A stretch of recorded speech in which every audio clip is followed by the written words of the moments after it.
Ooh, ooh, ooh. Ladies, gentlemen, gamers, and fellow Tower of God enjoyers, welcome back to another Tower of God epic reading time.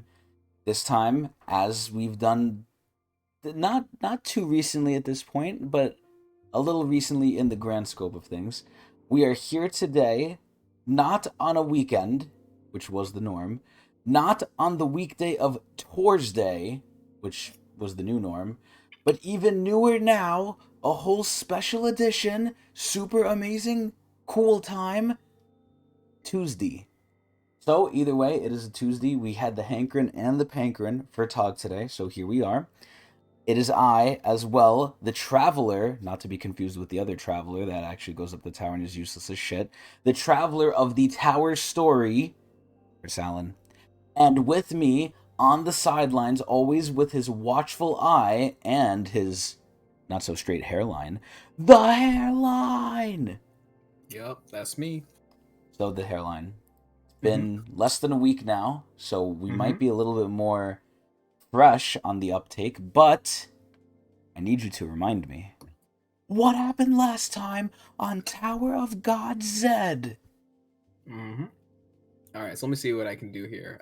Yes, we can get to the first panel here. I mean, Yeah. there's not much, but so we can start with Yama. and So also Yama. before we start, actually, another little Yeah. teaser, I guess, for what's to come, or maybe a little reminder for you, for both of us rather, is we changed the POV cam. We changed it to something a little bit more appropriate. We have a new POV where the cage now cometh. So that might be a little bit of a reminder to where we are and what has happened. Yep.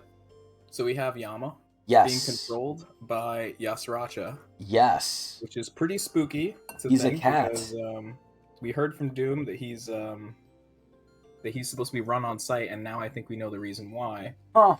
And yeah, and also he's a cat, so it's showing cat superiority over the dogs right now, which is not looking good for Yama. Yes.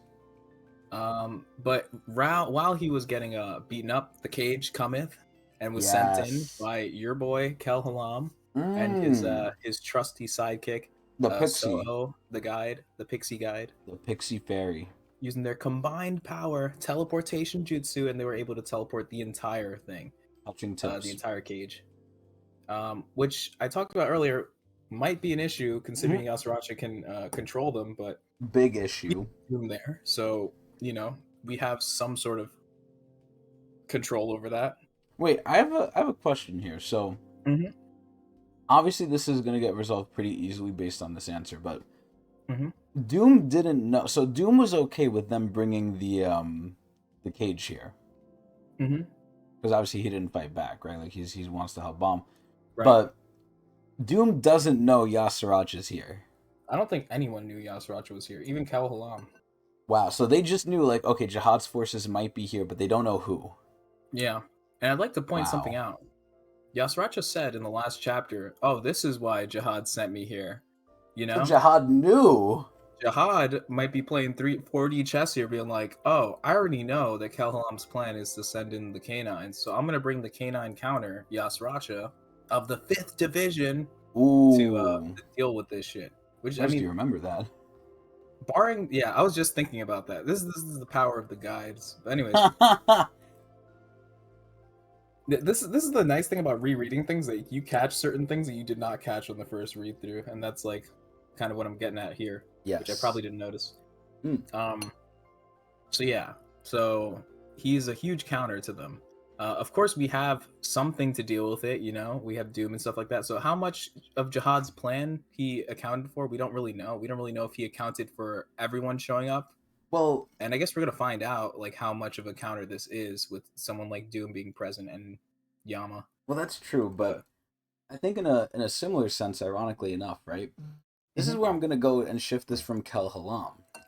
So KALLAVAN kind of had this whole, because KALLAVAN is kind of related to fate too. This is all under the guise of quote unquote fate, right? That's been the word of this season, I guess. Destiny, everyone's fate, saying it. Whatever the fuck it is, right? Fate, yeah. Predetermined shit. This is where from what I can tell, obviously Jihad probably has a greater connection or a greater power over it. Where my personal hypothesis, one of the many that is normally right, is that he gives you three options, but realistically he probably knows which one you're gonna take. He's just giving you options, either A, for the mirage of choice, excuse me, for the fallacy of choice, or because he wants to find someone to disprove him. Maybe he's become jaded because if you have future sight, right, and that future sight is locked in stone, you're not really surprised by anything anymore, right? Like, let's say you end up, like, something ends up happening to you that you don't like, but with the way that fate works, you can't change it. It's fate, right? At that point, you'd become pretty, if you don't lose your mind, you'd become pretty sad. Nothing would be a surprise anymore. You'd know everything that's going to happen and you can't change it. It's boring, right? So maybe Yep. that contributes to why Jihad is maybe trying to test the waters by giving people three options. He's trying to see, will I ever be wrong in some sense? I mean, it's a Mhm. pretty out there one. But moving back to Kel Halam obviously has some sort of sway or some sort of, I don't want to say manipulation, but he's aware of fate as well. Because he's like, oh, this is what was fated. This is destiny. This is what was supposed to happen, right? This, that. Mhm. But the big cog, or the big monkey wrench that gets thrown in here into the cogs of fate is Bomb. Because remember Mhm. what Kel Halam said, this wasn't what was supposed to happen, right? Bomb Yeah. being here shifted everything. What if that's why when Jihad kind of met Bomb in the hidden floor, he noticed what Bomb was and he's like, okay, this is a big threat. Like, even more so than the other Slayers, right? Because I Mhm. don't think, I mean, first of all, it made him decree an order in God knows how long, right? Jihad hasn't done that for a while. But number two, has Jihad really ever like targeted? Let's just not even say a regular, right? Like a regular like person. He's never targeted the Slayers, from what I can gather, and he's never really targeted anyone in specific in a long time. Let alone a regular just going up the tower, right? Now we know Yeah. Bomb is an irregular, for lack of a better term, but I really feel like, and I don't know if it has to do with his spell manipulation thing from his mom, Arlene Grace. Maybe he inherited it. Maybe it's the god that might be inhabiting his body or reincarnated as him. Like, there's so much we don't know of Bomb, but Bomb, I think, is a big monkey wrench getting thrown in, and Jihad does not like that Bomb is a wild card that could change things. Just Mhm. with his mere presence alone. Yep. But the main issue is Bomb isn't with them. Right. Yeah. So we learned, or well, not rather we learned, but we saw that there are two walls, Hmm. one on a different floor, and Bomb was sent to the other wall because Kel Halam noted that Calavan would be there. Mm-hmm. And in order to keep a low profile, they sent the regulars to that one, including White. Okay, sure, White's a Yes. regular. Yes. So That's this is pretty gonna much be their only interesting. This group protection that they too. have. Yeah, basically White is like the protector now. We've always noted, especially in like season 2, that whenever there were rankers involved, as like enemies, there would always be a ranker on the good guys' side too, kind of acting as like a balancing act. They Whereas have like to have one. exactly, They so like literally have to. They Karaka, would not survive without one. yeah. So when Karaka was hunting Bomb in the Hell Train, who was always there? It was typically Yuri, Yuri, the to balance it queen. out. So in this case, since we have Calavan in the vicinity, and who knows what else, or if he brought anyone or whatever. It looked like he was by himself, but who I think knows? he is by himself. This is the weird part, right, with Mm-hmm. Caliban. Yasaracha said he was hunting down an old war hero, right? Mm-hmm. I was assuming that was Caliban, but I could be wrong. Like, I was thinking maybe there was something where Caliban maybe felt so, like, we know Caliban's a loyal soldier, right? Mm-hmm. At the end of the day, he will do what's asked of him. But Yeah. I was really hoping with my headcanon ass that, maybe taking in Jinsung, it weighed on him because Jinsung was like his friend slash his like mentor or whatever. And maybe he was taking like an excursion from Jihad's army, but maybe Jihad didn't like that, so he sent Yasaracha to find him. So that's why I Yeah. was thinking maybe Yasaracha's hunting down Calavan to bring him back, because Calavan is kind of on his own. I don't know if they mentioned this. I think they did, but I might be confusing things. But I think they said Calavan's there just to do more damage in another area, right? Like, why is he not with Yasaracha? Why is he I don't somewhere think else? I don't think we learned yet why Caliban's there. We had a very short sighting of him, and then after that, I don't think we got any other information. Okay, so So I think I it's yet to be discovered. I could be making this up, but I think they mentioned it somehow, some way that he is there to basically do the same job as Yasuracha, just somewhere else. Mm. Maybe. Which kind of fights against your thing that you were saying, right? Because you were Exactly. So saying, now I'm rethinking it. because also I wanted to mention that Calavan, although he's old, he's not that old. I don't think he's old enough, like to the tower standards, if that makes any sense, right? Because there's old in like the sense that like Let's just you take know, Jihad as the oldest. We'll take Jihad's yeah, people that era as like those are old men. yeah. I think Where would you Calavan put is not Jinsung? okay. Jinsung, Because obviously he's not as old as um, Jihad, right? And his yeah. people.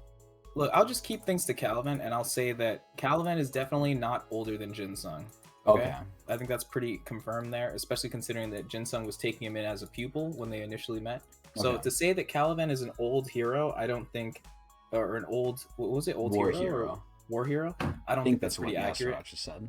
I think they're referring to the people sealed within the walls. That's what I was thinking more and more. And that's what you mentioned, yeah, as well. So I That's think what I that was makes more thinking sense, especially since there's 2 walls, so one sealed person per wall, or maybe a few sealed per wall. I don't know. Who the fuck knows? It But makes you basically, question. They have ops on each side, but also, yeah, I'll let you go first. It makes you question if that's why, because we don't know why they're attacking the wall here, right? Mm-hmm. The leader of the wall, the old lady, was like, "Oh, why are you doing this? We have an agreement with Jihad. Jihad doesn't go back on his agreements." I'm thinking Jihad is trying to stack the deck now, and he wants to awaken this war hero that was on his side, because he's like, you know what? Big stuff is coming. Big threats are happening, especially with Bomb being active, and the fact that they didn't deal with Bomb yet. I'm thinking this guy's trying to get insurance right now. He's like, we need to wake this guy up, and don't only send Calavan, send this guy too, and kill him right now. Kill him right now. Which I think is very. I think that's very like Jihad, and it's weird to say that because we don't really know Jihad very well, but we know like pieces of what he's done. He's stacking. And Jihad is a very like he wants to be very certain about certain things. Like we've mentioned with the 13 months before, that they're the key to opening the floor and whatever. And look at all this complicated things he has going on to make sure that there's no chance that anyone brings these pieces together, all the 13 months together, in addition to the other key part. There's a lot of the ghost of the 13 months, the fake story of like whoever collects them wins, the battle royale, the killing of other princesses, the whole fact that it's like a battle royale, and then also the fact like no one's really interested in it, the sealing of Anne Jihad, and like the basically hiding her truth, and for Garam to only figure that out by going into her chambers and like figuring that talking to her and realizing, wait, this person isn't actually crazy. So Jihad is very into like he's almost like crazy about making sure that like covering himself. There's so many backup plans, even in the hidden floor too. When everything went to shit, he still had, even though his own copy of himself turned on him, he still had a backup plan. He got betrayed by himself, exactly, and he even planned for that. He had he's Batman. A backup plan in case anything went crazy, that like, oh, something, this is a very vulnerable place for me, the hidden floor. This is where I'm hiding this bracelet, which by the way, we still don't know what that does. And it's in Gustang's custody right now. Who's against Jihad. Who we think is against Jihad, yep. Considering we know he's against Jihad, considering everything we know now. And how much he's helped Bomb, and I mean, Jihad literally said eliminate the Gustang's whole family, just kill them. That's one of the options. I'm pretty sure that's not a thing you say to a friend. Yeah. But yeah, basically, I wanted to note that like Jihad is very paranoid about holding on to his power. I mean, he's not wrong though, because think about this, right? He goes through a lot of effort. He does, but in a way, he's not completely unjustified here, because think about it like this. The hidden floor was already hard enough to get to, right? You have to go to the end of the Hell Train. And then to get to the part where you need to go to the hidden floor, aka the real hidden floor. So you really have to go that far to do it. Like, that's like the 1% of people who's doing that, right? Like, it's very, very few people. And then even beyond that, you need to defeat Kid Jihad. It's like, there's in my mind, right? I would think, okay, how much insurance is too much insurance? And I would be like, It's not Exactly, and even like only rank. regulars can do that. Like you can't go as a ranker. You're not allowed. So it's like, Hmm. who as a regular could get to the hidden floor one, could figure out there's a hidden floor two, and could beat Data Jihad number three, right? To do all these different things, you're essentially winning the lottery three times, right? It's like, who Hmm. would expect you to do that? And you still place a bomb at the end of all of that. It's like, are you kidding me? I mean, Hmm. granted, the only thing I would say that is like really, I guess, making this make sense is people like Urek existed, right? Hmm. People Yeah. like Urek speed ran the tower faster than he did. And it's like, and remember, didn't Urek like do it alone? Like Jihad had his whole I mean, pretty people, much. right? Yeah, Like I like want to what keep in the mind fuck? that before Jihad's time, climbing the tower was much more difficult because That you is had to take the true. administrator's tests every time. Yeah, yeah, actually that is true, yeah. But yeah, Oh, it's hold it's on. still it's still it shows that like as things become more as time passes, like new generations can tend to become stronger, and True. Things new improve over irregulars, time. new irregulars. We don't really have a lot of new irregulars, but like new people like Urek and Bomb are kind of showing that like they have potential to surpass the past crazy godlike people, these 10 family heads. Oh And I also yes. think that all this paranoia that Jihad has of clinging to power kind of shows that like he's not, even though we see him as like a godlike being, and he may be, he has a side of him that makes it seem like He's he scared. can be defeated. Yeah, exactly. He's fearful. And this is even accounting for the fact that he has this immortality contract and everything. But like even with that, he's aware. He himself is aware that he can be defeated, Yeah, because there's so a he's back taking door. actions to step. There's the Yeah. irregulars. If there's a Hmm. back door, Jihad's gonna be scared and he's gonna try and plan for it. Yeah, so it kind of fights against this whole argument that I don't want to say argument, but like this whole theory that a lot of jihad loyalists say, where it's like, oh, he's omniscient, he's this, he's that. He may appear that way, but his actions tell us otherwise. It's a In a very way, curated image he wants out yeah, there. he's kind of making himself appear godlike to maybe be strong amongst his people, because the most important thing is that his supporters still support him, and Yes, and the way he gains support is by showing them that he's like he's the he's the ruler of the king. tower, he's strong, he He's sees puffing out his everything. chest. Yeah, if you work for him, he will guide you the right way, such and such, whatever. My fucking ass, he will. So yeah, but I mean, at the same time, we've known that Fug has existed for such a long time and hasn't really made any progress in defeating Jihad in any way, shape, or form, and to the point where like Jihad himself seems to ignore Fug Yeah, he at doesn't even times. give a shit. So, it's an interesting thing just to think about sometimes. Like, I feel like you can make a whole video just like analyzing this whole topic of like what is Jihad's personality and like what he shows, just like analyzing what we've seen him do, We could and have a trying to predict Tog what he's like podcast. without even meeting him. Yeah. So, anyways, I don't even remember what we were talking about before.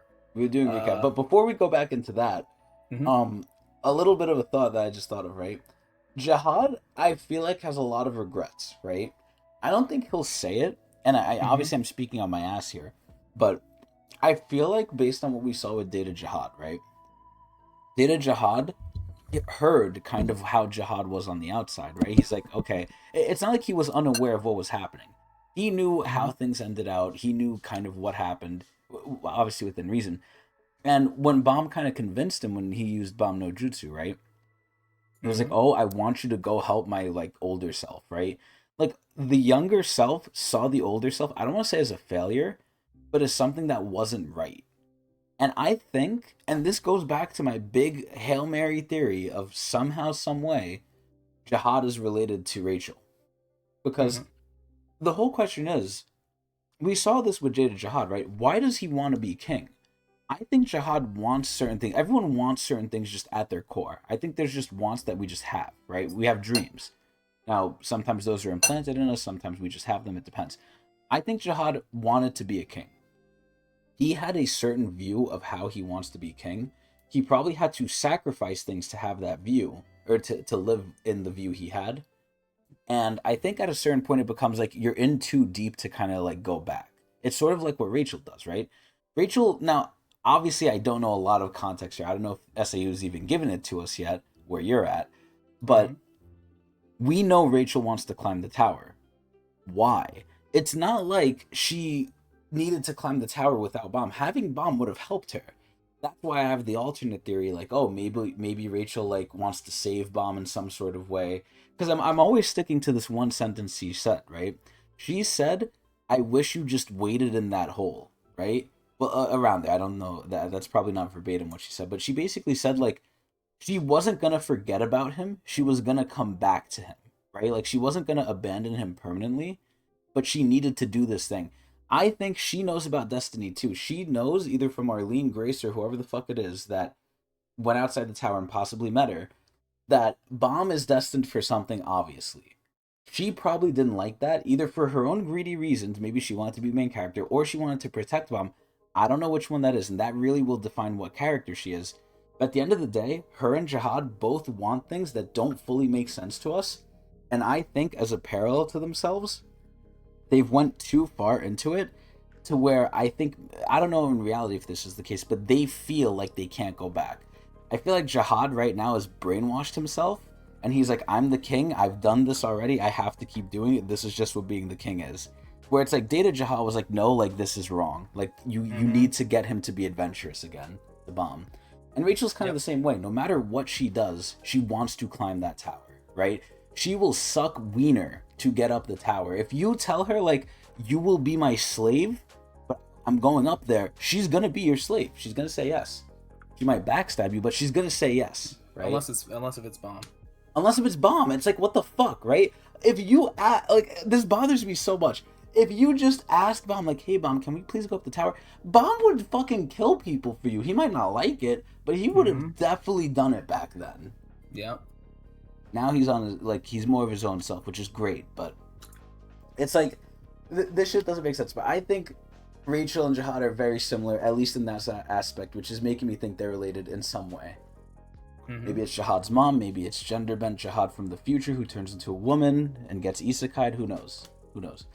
But regardless, back to reality. Yeah, we were all talking about these walls and what Jihad's plan is for them. I just want to note that it's kind of interesting that Yasracha came in with a whole gang of people. Meanwhile, KALLAVAN is basically by himself. Yeah, that's why I thought he was exiled, or like he left and Yasracha was going to get him, because realistically speaking, there shouldn't be too much of a difference between the captains, right? Or the commanders. Like in terms of strength or anything. Yeah, like maybe Calivan's stronger than Yasaracha, sure, but not to the point where he wouldn't need a whole platoon with him, right?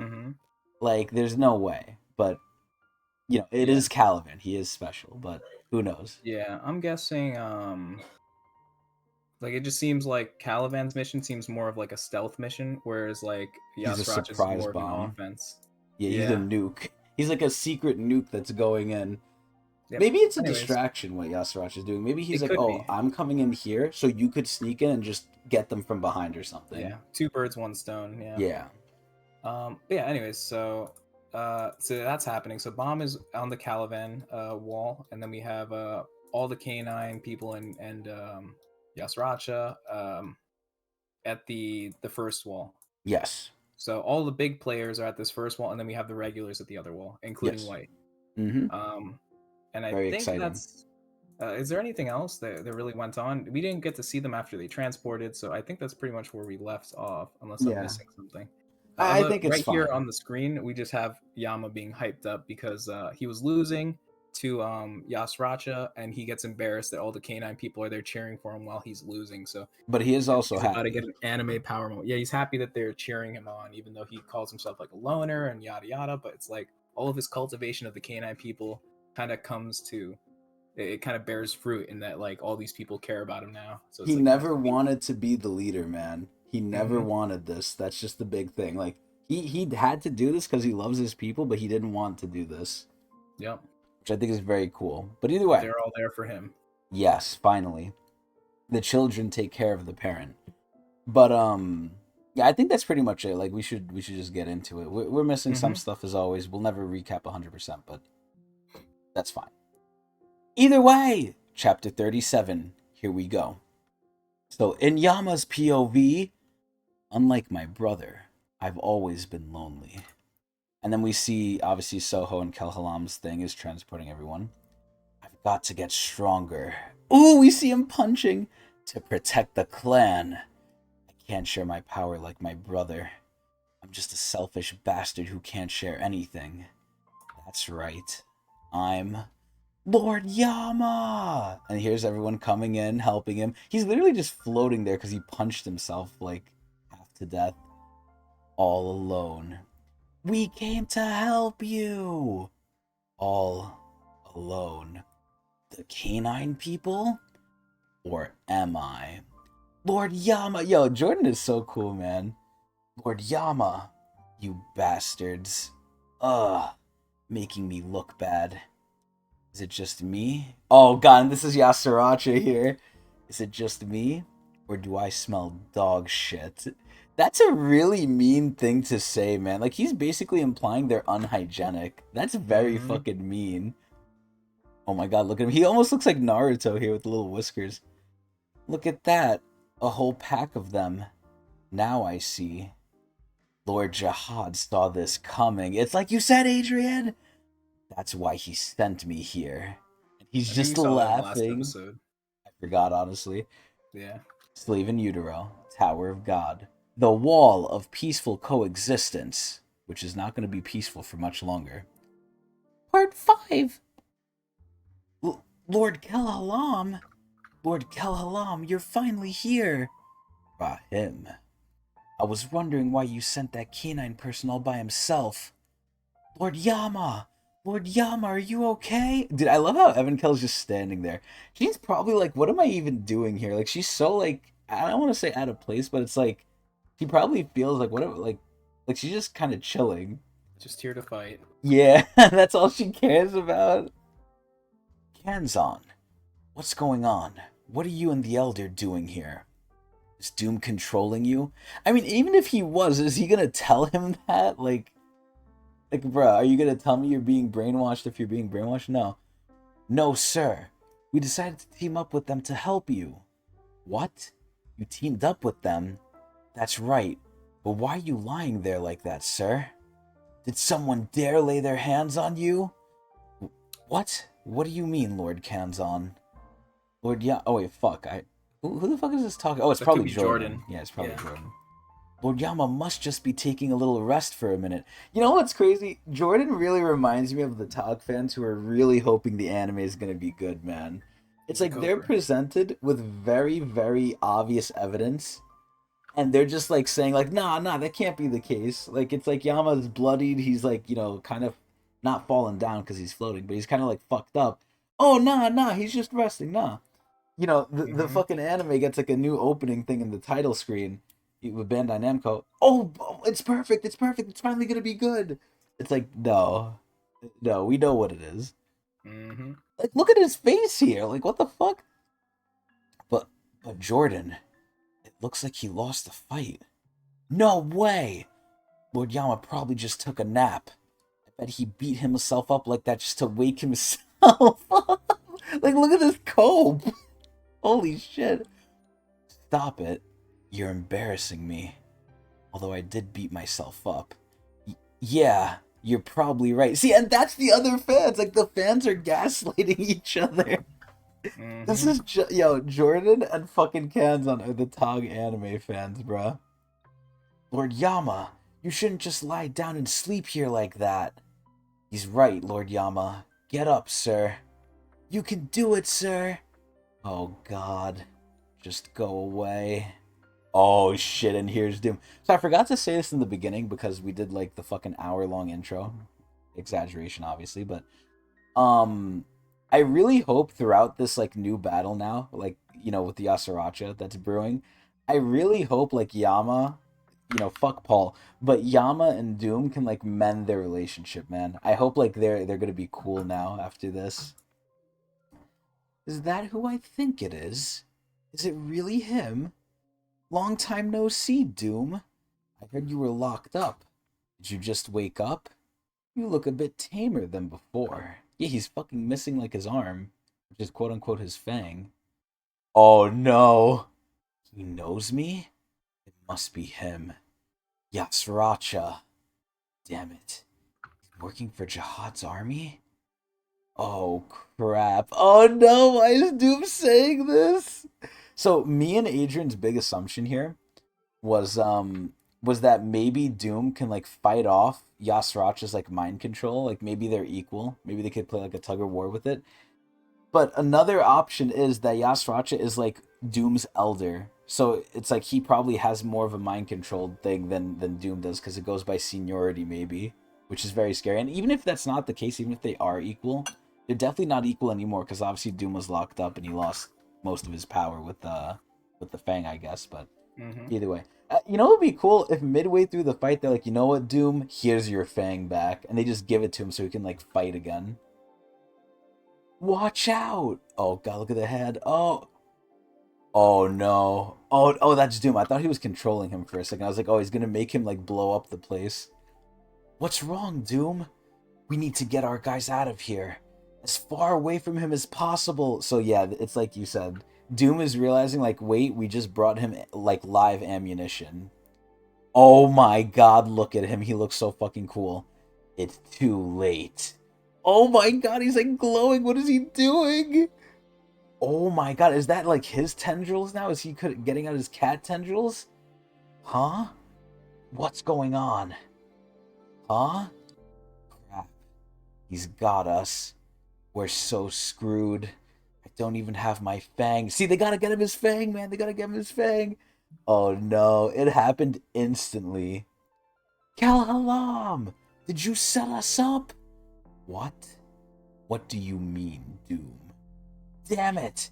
The thing about Yasracha is he can control the canine people. Oh my god, they look like zombies. Not Burdick too. Oh no!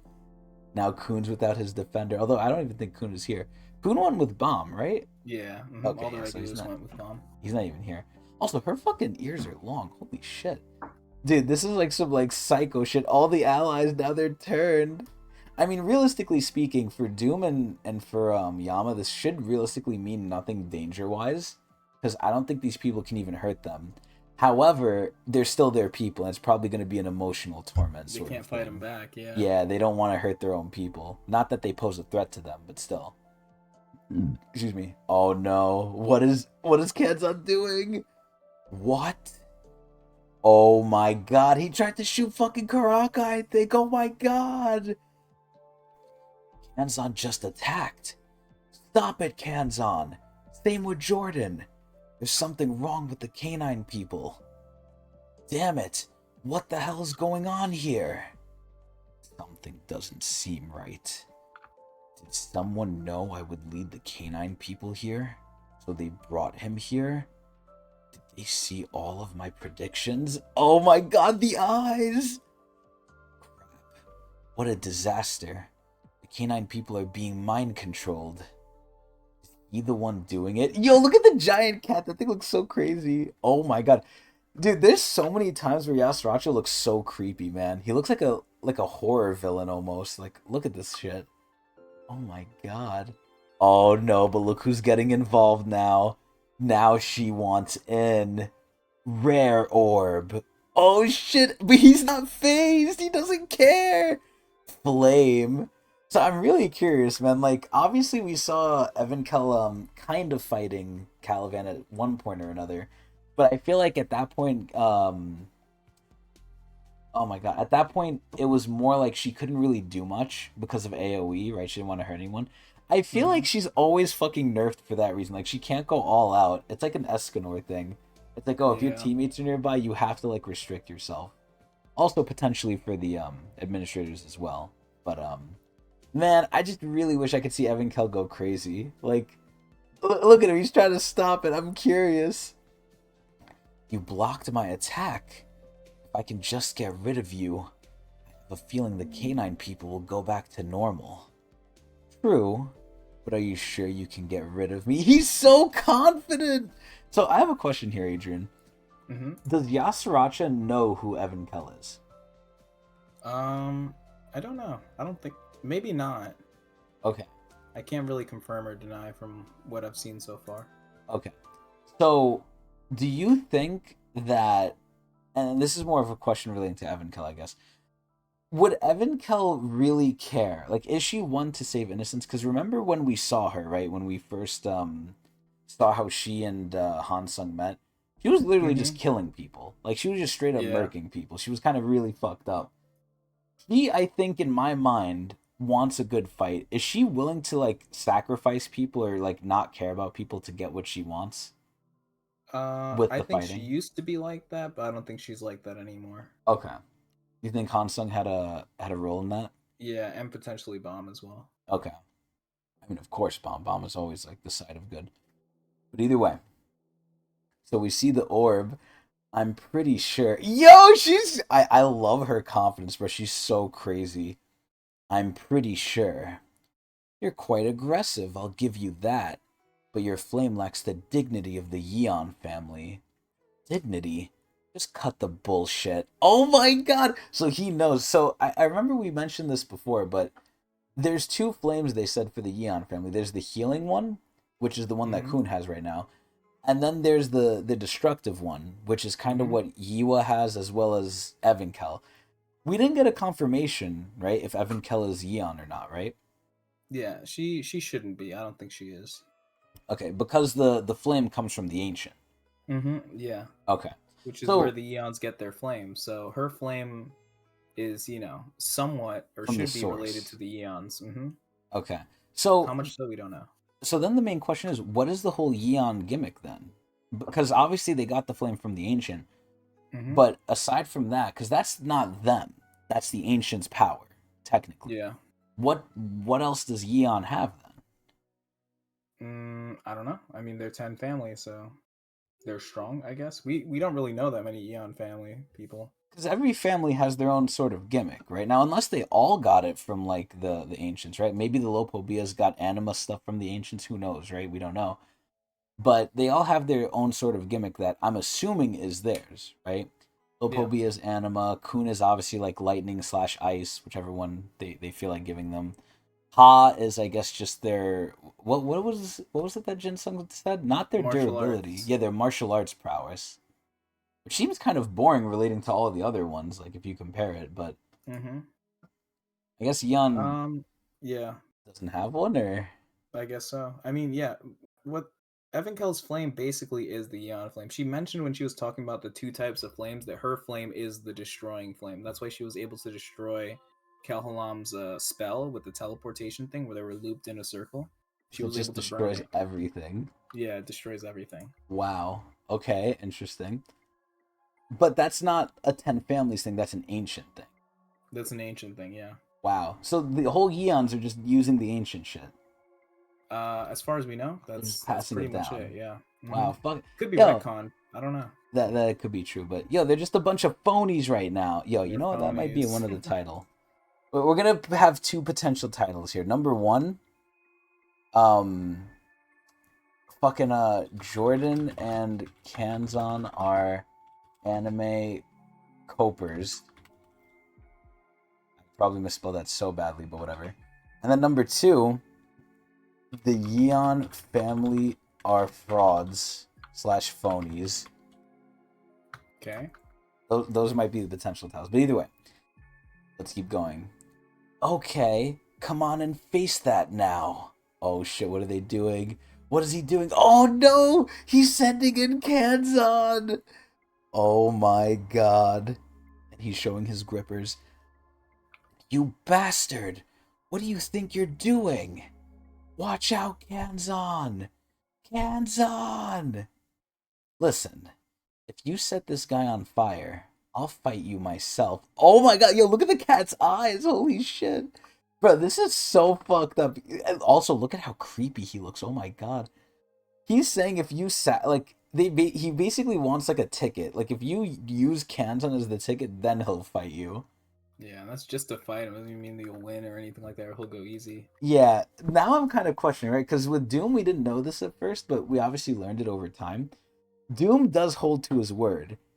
Yasrach is already doing some snake ass shit here, so I'm really curious if he's gonna hold to his word. Where it's like, let's just say, for example, Evan Kell actually lights Kanzon on fire, and then he's like, "Okay, I'll fight you," and he fights her, and then he's losing. Like, will he just send someone else in now that like he's losing, and he'll be a pussy and run, or will he take it like a man like KALLAVAN would?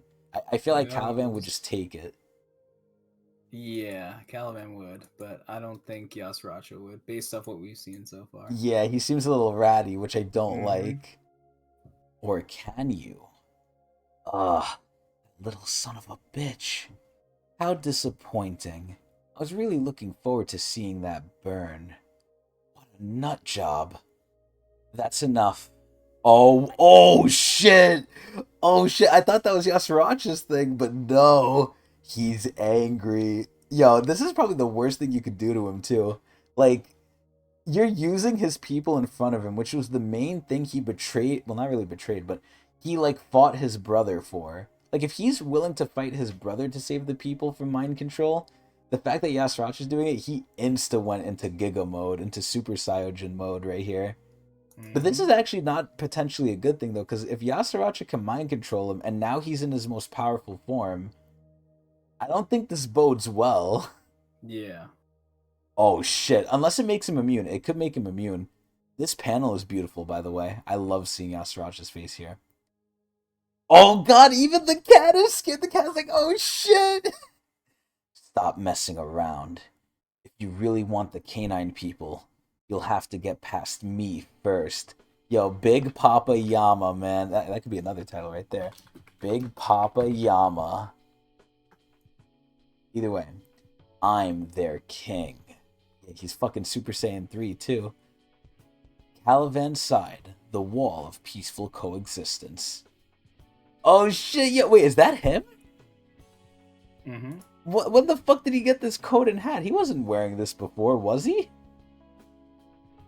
I don't know. He had it in his arms inventory or something. I don't know. But he definitely wasn't wearing a hat, right? Spawn coat. Yeah, no, he wasn't wearing either of those things. Okay, good. What? You want to join the wall guards?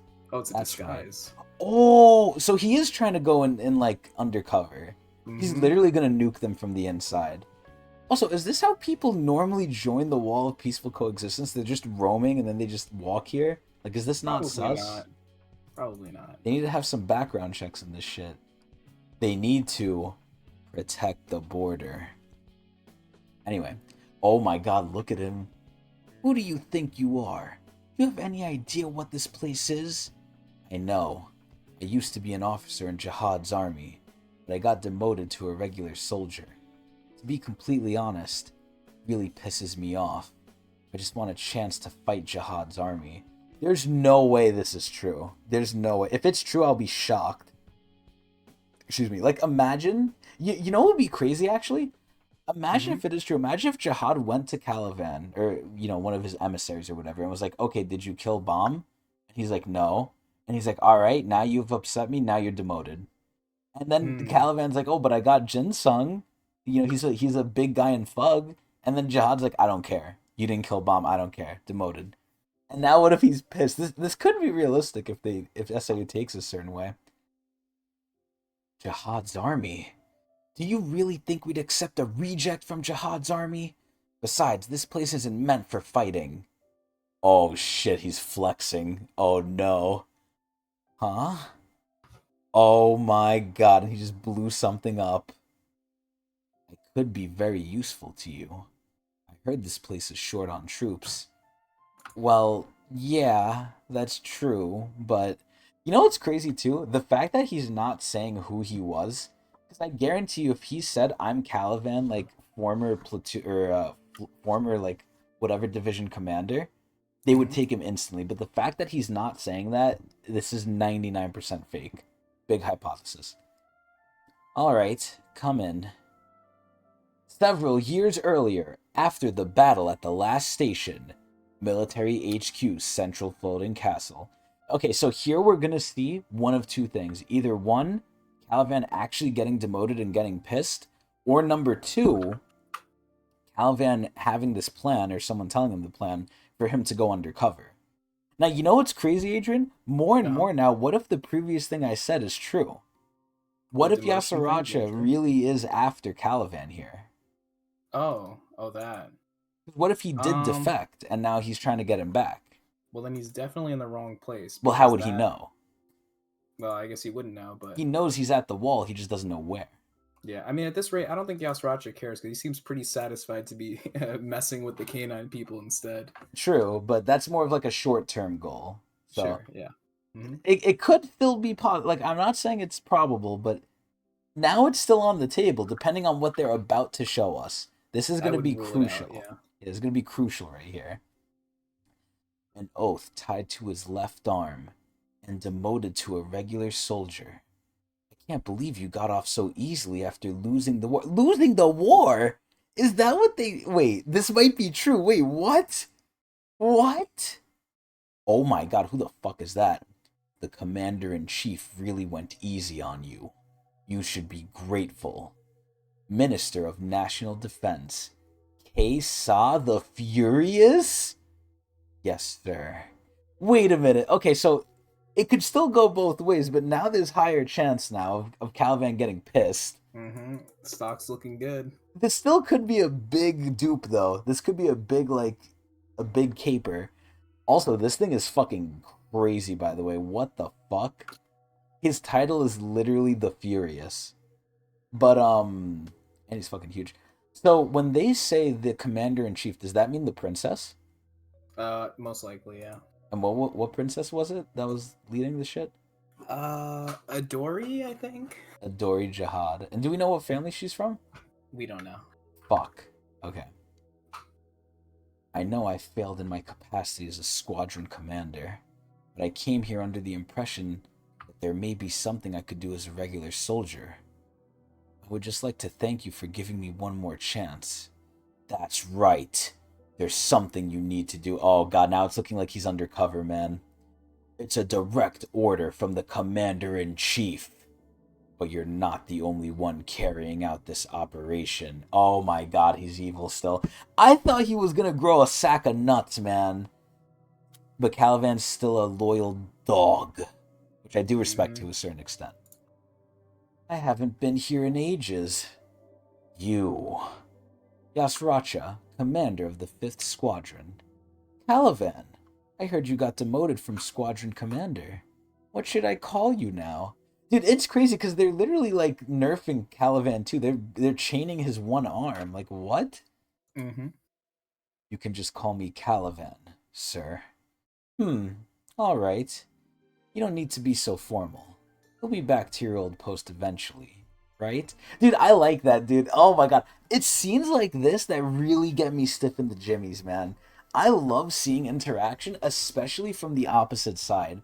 Like, I feel like in stories, we really focus on, like, the good guy side. Or, not even the good guy side. Whatever our side is, right? We see the most of our side's characters. We see the most of their interactions, their wants, their needs, what they're doing. I love seeing the other side and how they operate. I really like stuff like this. Yep. Yasracha, you heard about the mission, right? Dude, this thing looks fucking crazy. You mean the Wall of Peaceful Coexistence? That's right. The Wall of Peaceful Coexistence was established to put an end to all conflict since Genesis. Your assignment is to tear down 2 parts of the wall and free the great war heroes of the past trapped in the wall. They'll be powerful enemies, of course. Either make them surrender, or if that's not possible, slay them. Oh my god, this thing looks like a demon. Hasn't the Wall of Peaceful Coexistence been around for a really long time?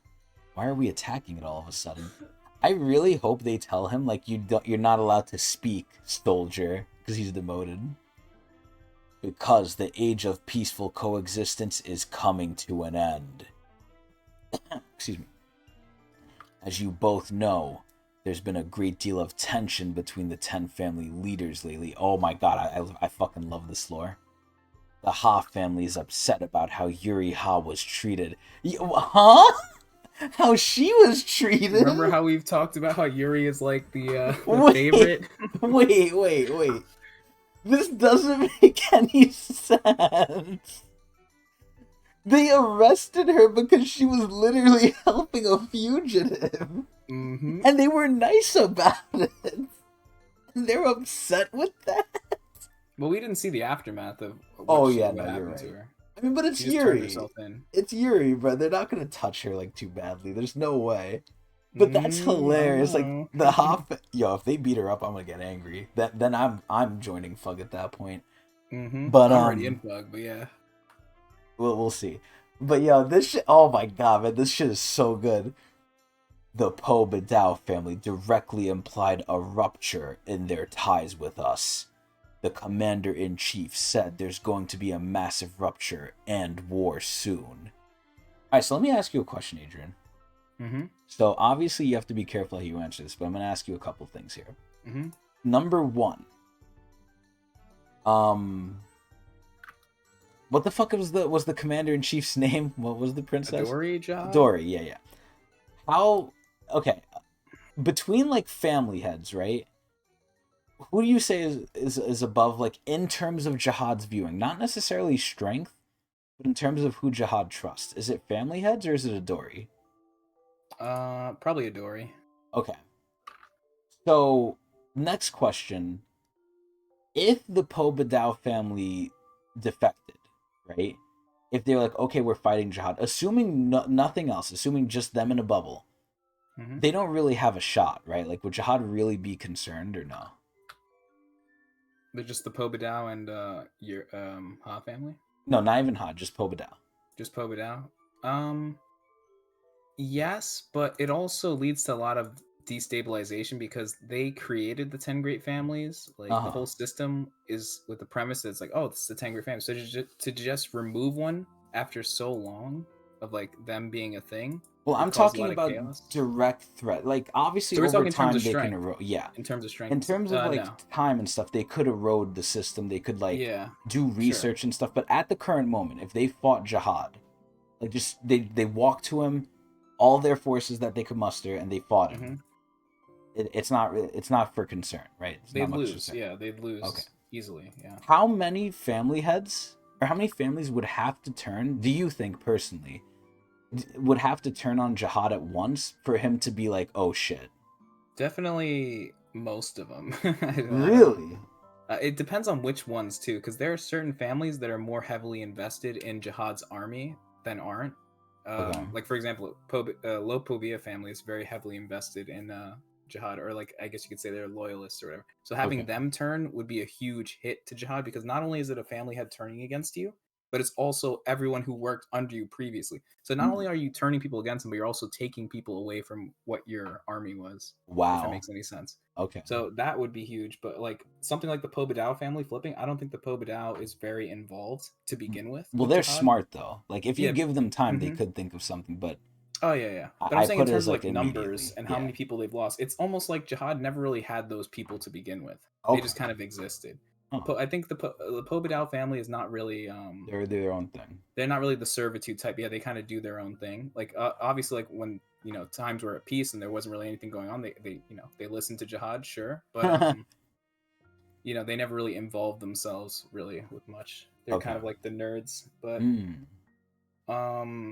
yeah, I don't know. I can't give you an exact like number of like how many because it very much depends on who turns. Okay, but and also there isn't really a lot of information on which ones are strongest. Obviously, there's like you could think about the sizes of them too, the strength of the family head. Like as we know, some family heads are a lot stronger than others. So. Blood Matter probably sucks. Blood Matter sucks, but he also has the biggest family. But then at the same time, they pass pretty quickly. Yeah.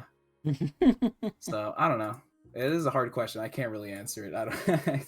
Which I guess is for the best because we'll just keep reading and we'll learn more from there. So I'll give you a question here then.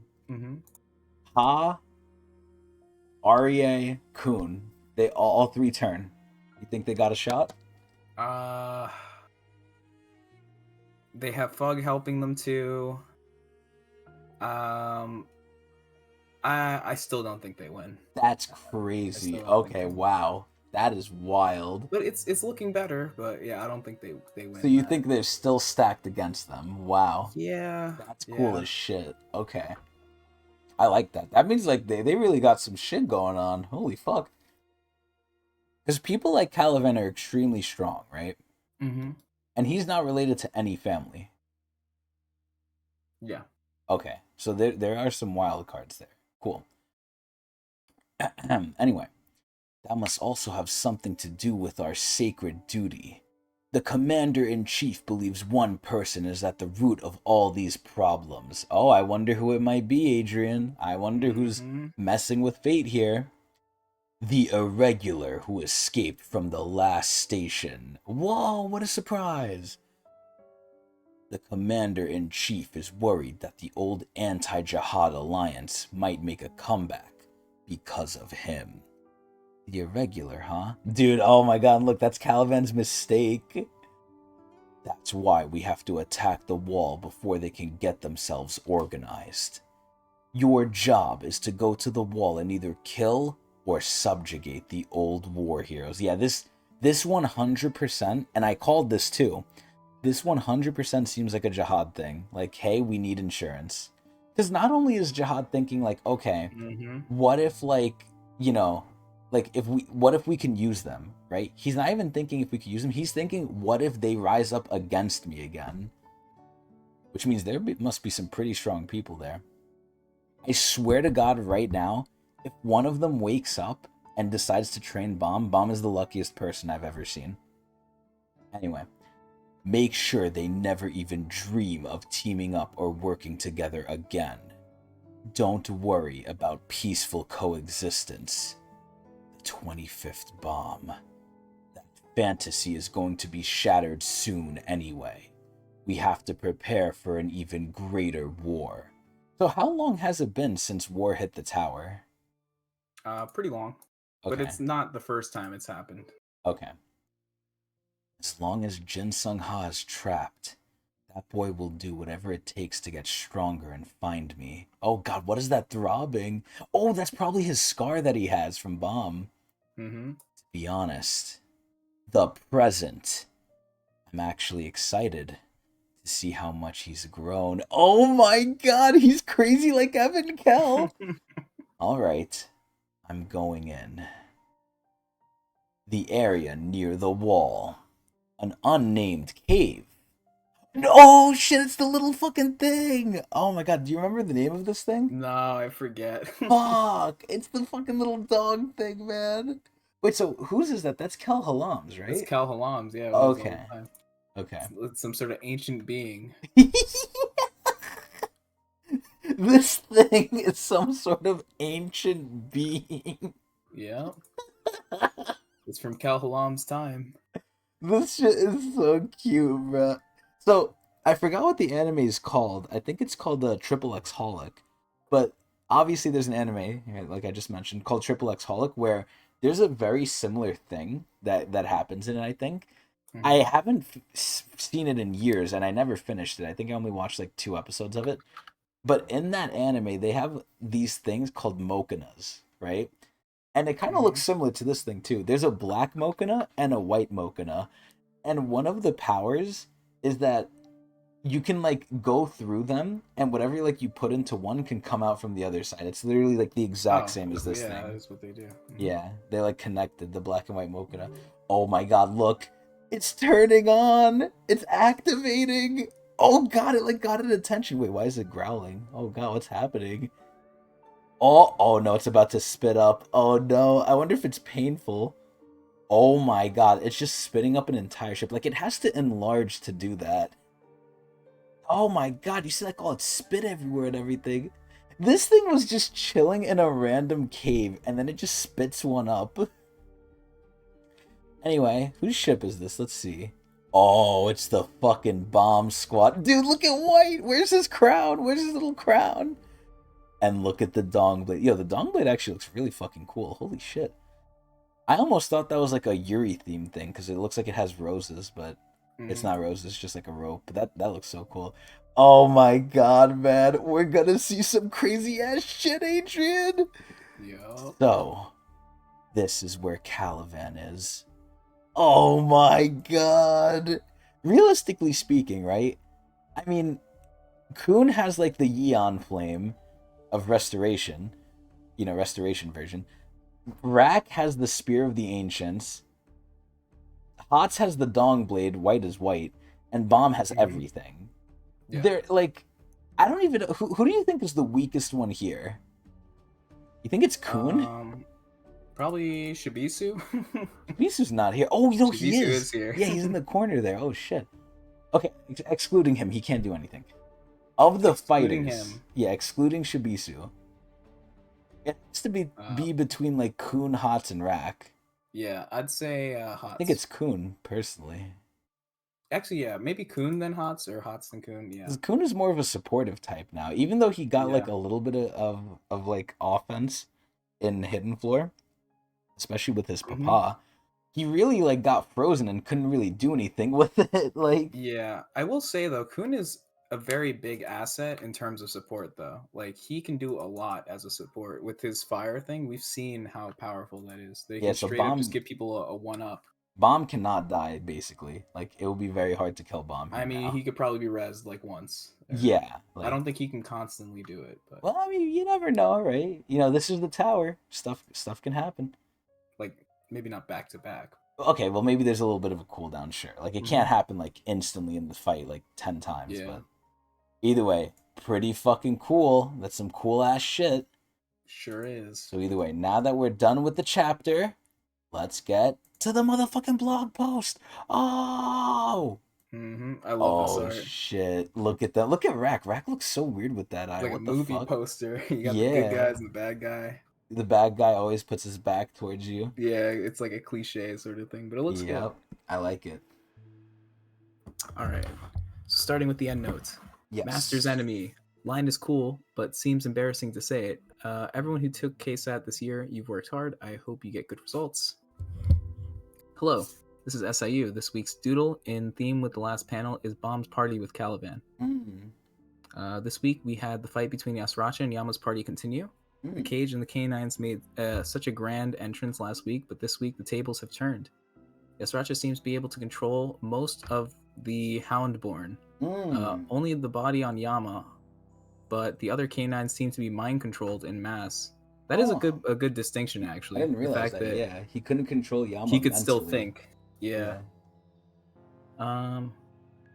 There does seem to be something happening between Yasuracha and the canines. While the control shifted over the rest of the canines, Yama goes through full transformation. And then we see Bomb's side. Bomb's party made it to the walls where KALLAVAN is. For the next few chapters, we will be continuing the story of the two walls separately.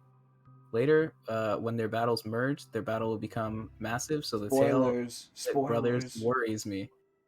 But I have 9 years of experience, so I hope you guys will enjoy it. Bows and bows as we proceed. I hope you enjoy the story of the heroes in the walls and the other side stories in the walls as well. It reminds me a little bit of Attack on Titan. Yeah. Are they literally in the walls though?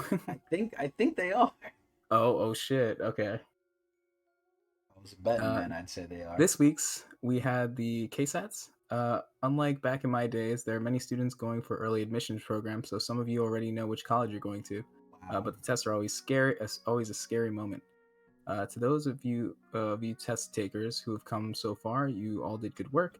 Actually, I've always wanted to do an event for those who have completed the KSATs, but I'm short-handed, so I will do it sometime if I can. Actually, now that the year is almost over, I've been looking around here and there to donate to, but nothing is easy. Regardless of my end of the year resolution is to donate more, at least a small amount. And also, my New Year's resolution this year was to draw out season 3 good. Whenever it comes to the end of the year, I always reflect on how much I've fallen short and how I could have done better. Maybe next year I can do a bit better. Now as the weather gets colder, please be careful of your health, and I'll return next week to Bomb's team who flew over the walls. I wonder if that's an Attack on Titan reference. But, stay happy and have a healthy week. Thank you. So, pretty good blog post, but some initial comments. I think this actually was around the time of Attack on Titan. Yeah, 2019. Yeah. Oh no, definitely. Yeah, for sure. I mean, we don't know if it really has any relevance, because ironically enough, as always, shout out to Azul. But Azul commented on our most recent anime video. Oh yeah, I know what you're gonna say. Yeah, and he said like, oh yeah, Sayu didn't even know what Bleach was. Like, it was just a big coincidence that Traveler looked like Ichigo. Yeah, which is crazy. I mean, I've heard it so many times. People saying "Travel looks like Ichigo, Travel looks like Ichigo," and I even saw it when I first did. It's like this I has to did be an Ichigo too. reference. And I Yeah. mean, Bleach is an old series, so it made sense in my mind. But yeah, that is crazy. It was just a coincidence. But the more I think of it, it's obviously not a complete comparison of It's loose. yeah, it's pretty loose. But like the sword is what got me. Yeah, Uh, honestly. but honestly, like SIU in the past has copied other people into this game. For example, there was a guy who looks literally like Zoro in season 1. Mm. I will not like that has to be a reference of some sorts. But One Piece is one of the oldest One anime of Piece all is the time. goat. But at the same time, Bleach was around when One Piece was, so I don't know. This wasn't as fucking good, probably. Yeah. But either way, second Yep. thing that I wanted to mention from the blog post here is that, yo, man, like, we really, I don't want to say we, because it's mostly him, right? SIU has come, like, a good part away, because, he used to be worried about paying, like, for his heating, for his cooling. Like, he used to be like, oh, can I afford this shit? Now he's at the point where he wants to donate. And obviously in SIU fashion, he wants to donate more, right? He's like, oh, I want to donate even more. You know, I just hope I can do better. It's never a positive thing with this guy, man. It makes me sad. It's like his New Year resolution is like to do better, sure, but it's coming from a place of self-deprecation, not a place of confidence. It's like, yeah, I'm good, but I always want to improve. It's no, I'm not good enough. I need to get better. It's like, come on, man. It's just sad. But either way, great blog post. So, Adrian, Yep. would you like to keep going? Sure. Let's do it. Oh shit! Chapter 38. The 52nd floor, near the warp zone. Great, another waste of time. Oh! Oh! Oh!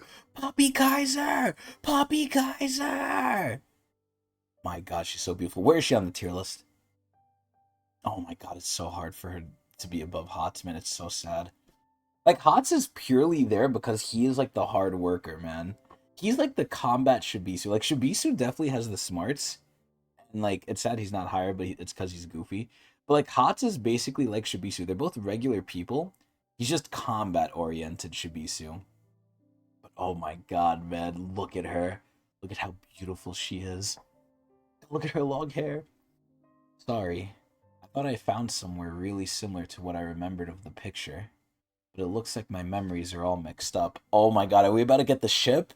Are we about to get Hockney with Poppy Kaiser? Dude, Hockney looks so cool here. What the fuck? It almost makes me think they didn't put him through Boro treatment. If I can't find the real picture, I'm not sure I'll be able to get my hands on the piece of the thorn. Wait. Wait, what? Wait, I'm so confused. What is he talking about?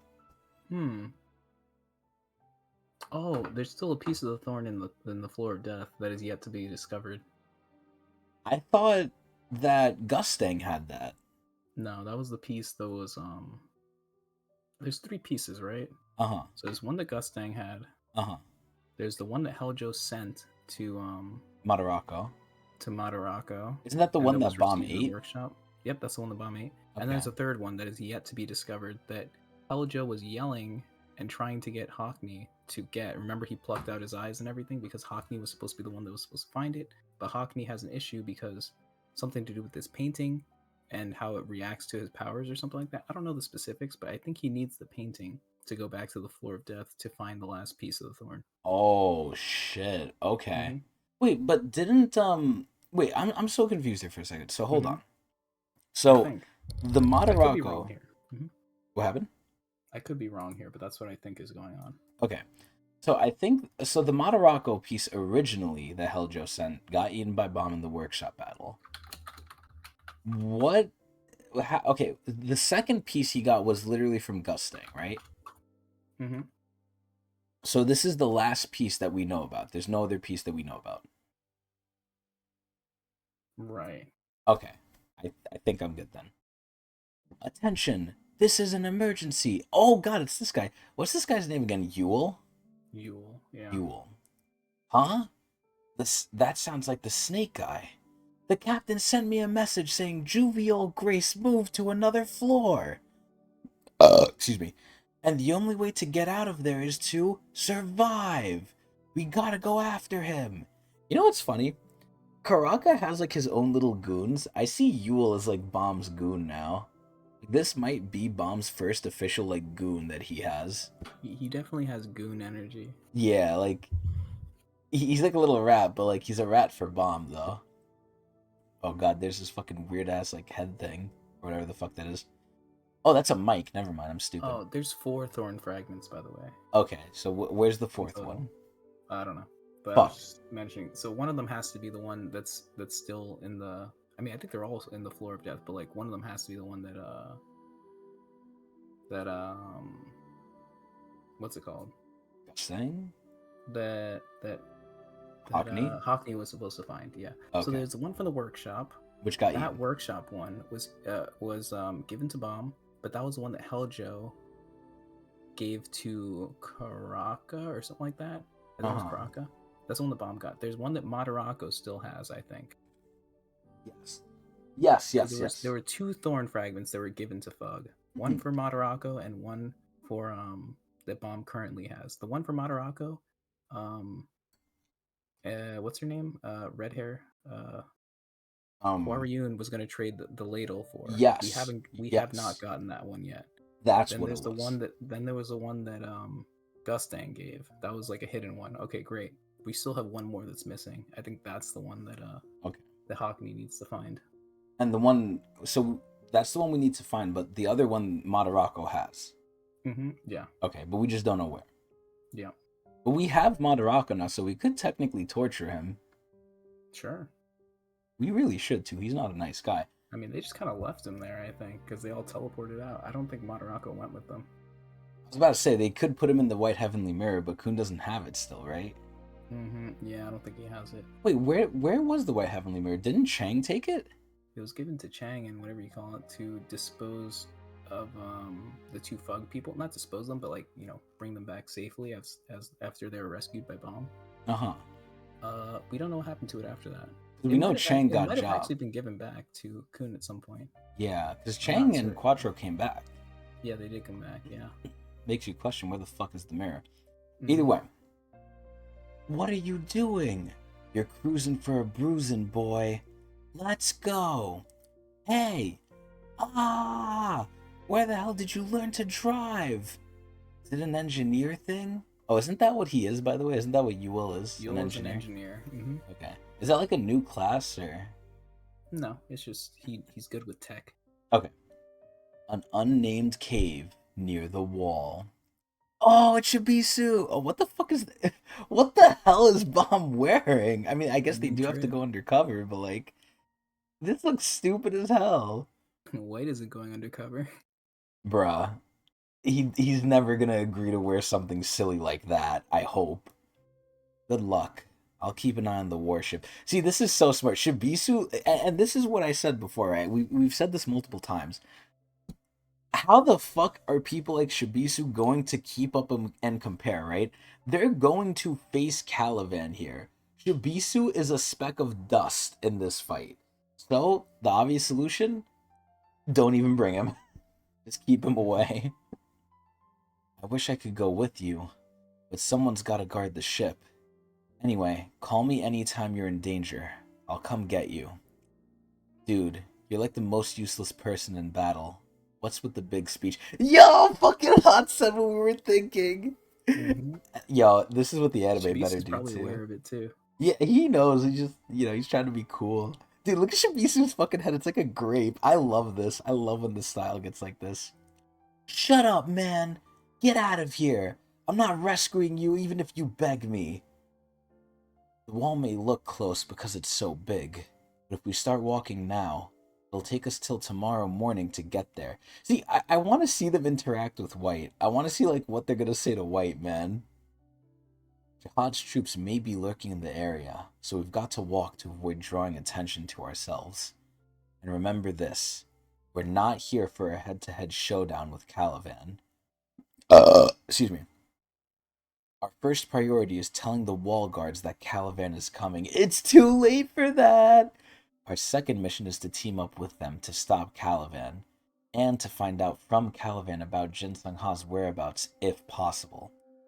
I feel like none of this is even remotely possible. Even with White here, I feel like White just gives them a chance at survival. Like, you might survive if he catches you, right? Granted, Caliban is restricted halfway, which is kind of dumb on Jihad's army's part, right? This is like your Mhm. war weapon, and now you're cutting him in half as a punishment to who? To him or to you? It's like, this doesn't make a lot of sense here, but regardless. Like, even with White, the whole army and stuff, I don't think they could stop Caliban. Maybe half of Caliban, sure, but we gotta see. Got it, Bomb? Yeah. Let's be careful. And before we got here, Kelhalam told me a bit about this place.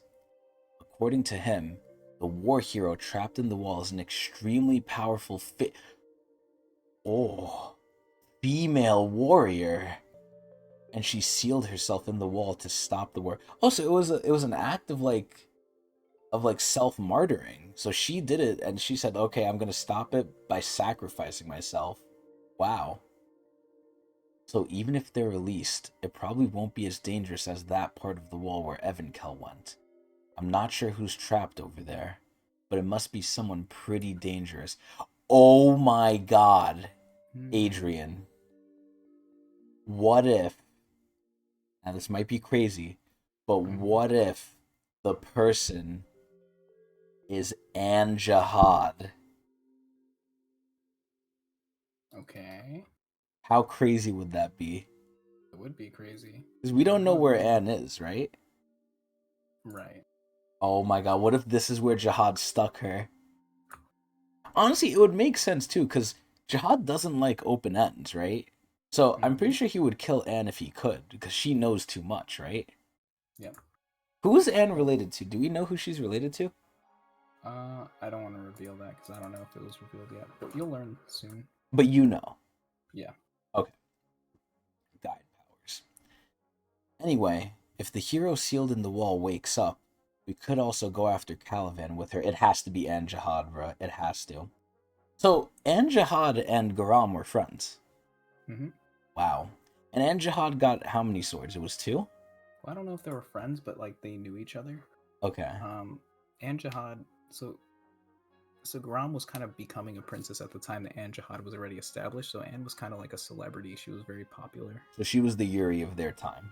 Exactly. Yeah. Okay. Is Anne stronger than oh my god, what the fuck is the commander in chief again? I keep Adori. forgetting her name. Adori. I keep thinking it's like a Dorsey or something. I'm thinking of Endor.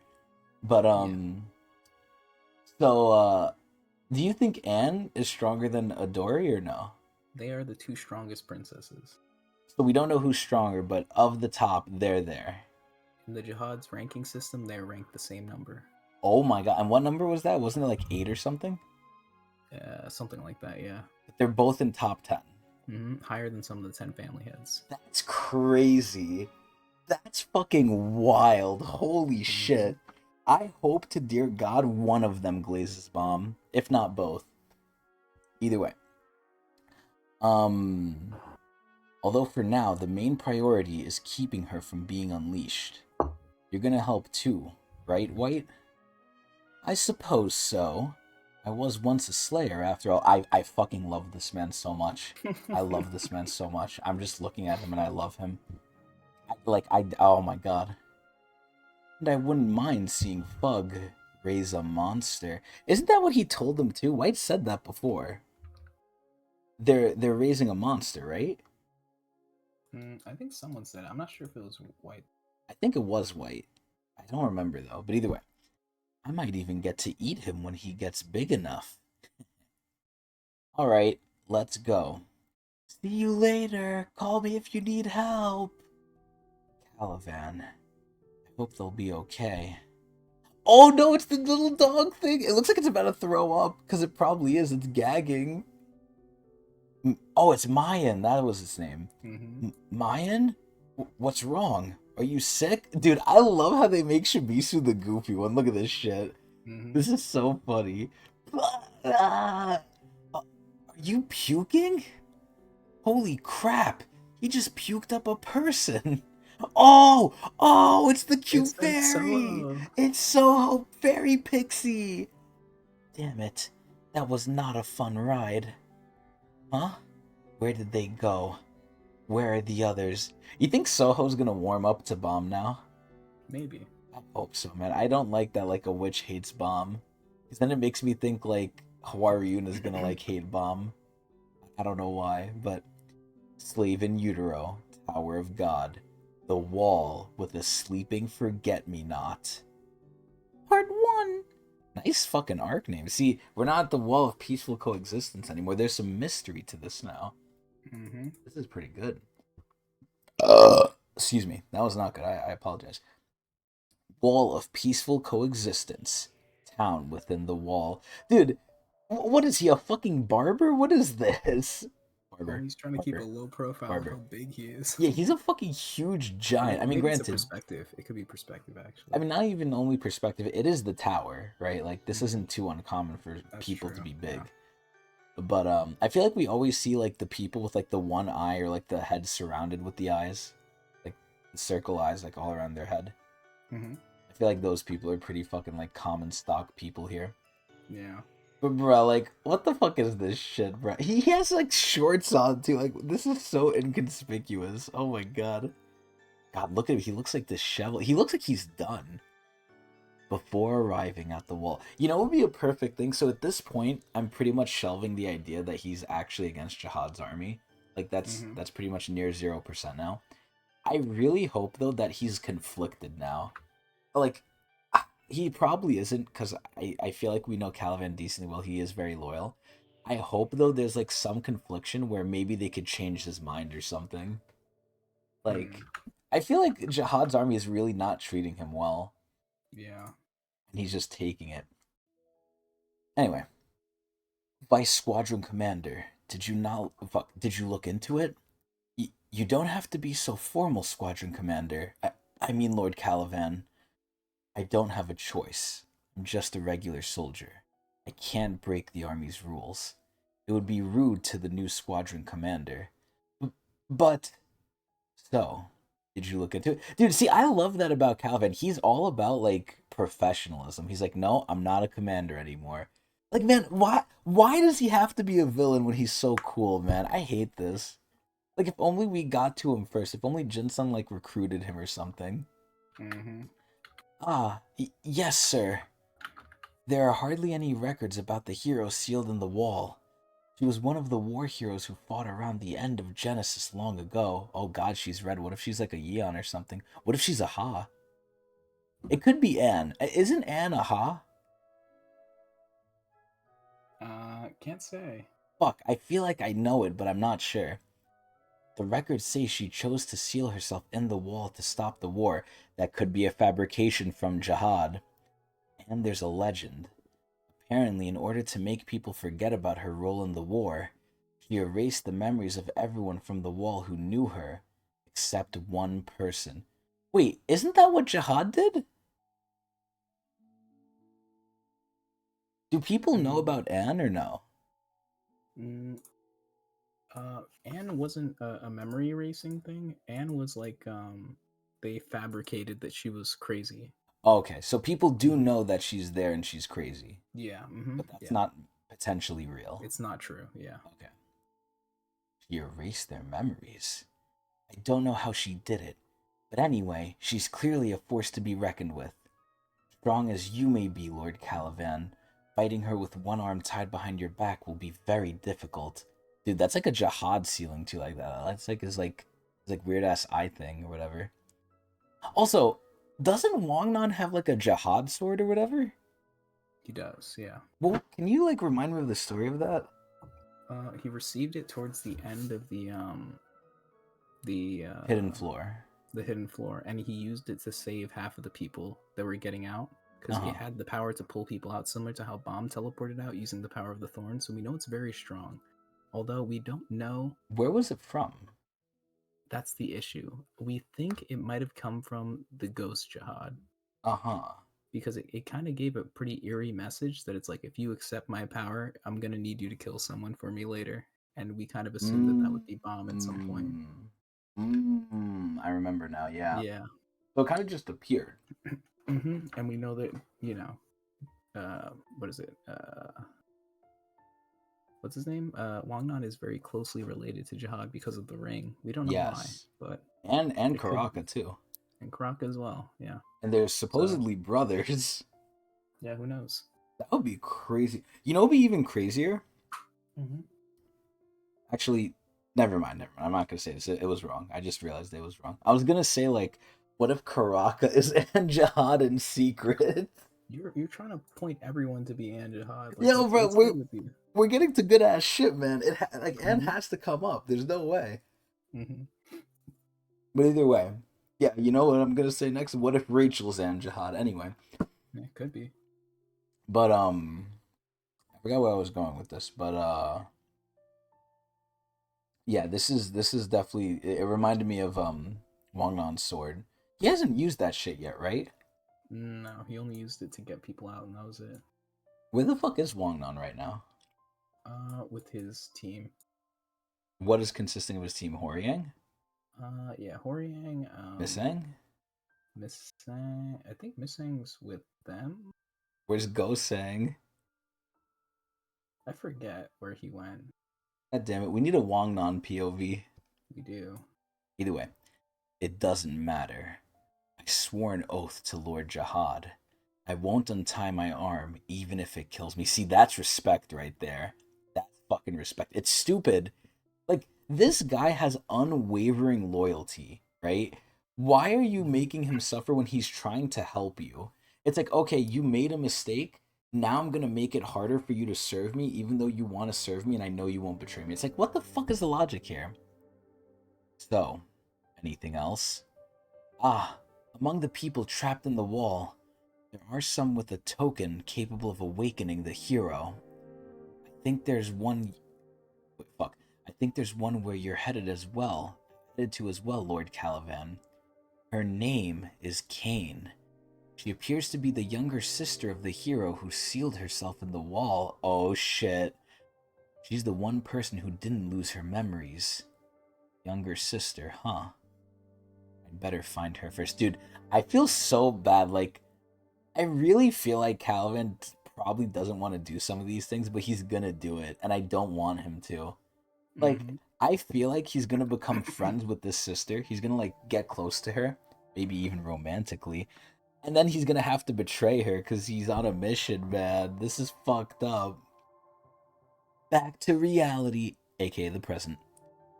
I'm not sure what kind of amazing wall guards you imagined, but you might be very disappointed when you actually see what we actually do. Oh wait, fuck, when you see what we actually do. We're not really a resistance army standing up to Jihad. We're more like guards just maintaining order in and around the wall. So they're fucking military police essentially. They're just doing nothing. Excuse me. If the wall were destroyed, the hero trapped in it would awaken, and that would only lead to even more chaos. That's why there's not really any reason for Jihad's army to force their way in here. As for the rankers in other parts of the wall, they may have some kind of sense of duty because they remember the hero sealed in the wall. But security is pretty lax around here, and to be honest, we won't really want to take sides. A lot of rankers have left the wall. There are only a few people of your level here now. Huh? Hey, where did he go? He just disappeared. Where did he go? My observer didn't even pick up on it. Sealed Hero Tower in the middle of the town on the wall. Why won't you let me see my sister? Oh shit, that's her! That's Kane! An intruder broke into the wall. We were ordered to tighten security. Oh my god, look at this guy. He literally is wearing the key, by the way. For the time being, I can't open this door. Even for you, Miss Kane. Just wait until they catch the intruder. Yo, Kane looks smoking already. I can't. I've been coming here every single day. What does that intruder have to do with me? My sister's asleep in there. Oh my god, she's fucking hot. She chooses to seal herself in the wall to stop the war all those years ago. All I could do is come and see her every day. Younger sister of the hero sealed in the wall. Kane. I'm sorry, Miss Kane, and I still can't let you inside. You'll just have to skip a day. Guardian of the Sealed Hero Tower. Ranker Tonki. Key. Wait, so can we assume this guy isn't a high ranker because they didn't say it in the title? Mm-hmm. So he's just a regular ranker. Mm-hmm. So if Calavan rocks is like, if he shoots up his block, this guy's like, he's done. Yeah. Wow. That's pretty sad. I feel bad for Tonki here. Either way. Besides, it's been a long time since the war heroes were sealed in the wall. Oh wait, no, fuck, I think that's him. Actually, I don't know who it is. No, it's him. We're only guarding the tower because it's our duty. Maybe it's time for you to move on. What? You're the only person in this town who remembers the past now, Miss Kane. Just remember that if your sister ever comes back, it'll mean the end of the wall of peaceful coexistence. It's so ironic that Jihad is the one ruining this, not them. I know. Eastern part of town. Data room in the control center. Oh my god. He didn't even wait. Man, like, these people were just doing their job and Calvin's out here just murking them with one hand. Anyway. There's only one person named Kane in this town. Dude, he looks depressed. I love his hair, though, now. Holy shit, he looks so much cooler. I find out where she lives.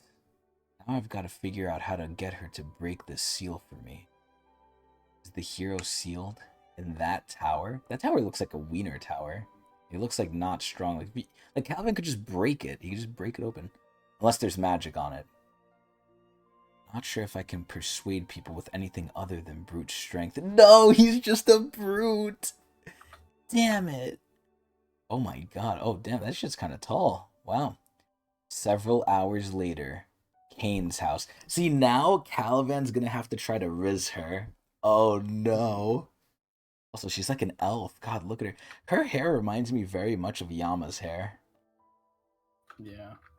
Kane, I've already made up my mind. I want to give everyone peace and rest. I'm going to end this fight now. Oh, that's her sister. It could be Anne. Maybe, but not really.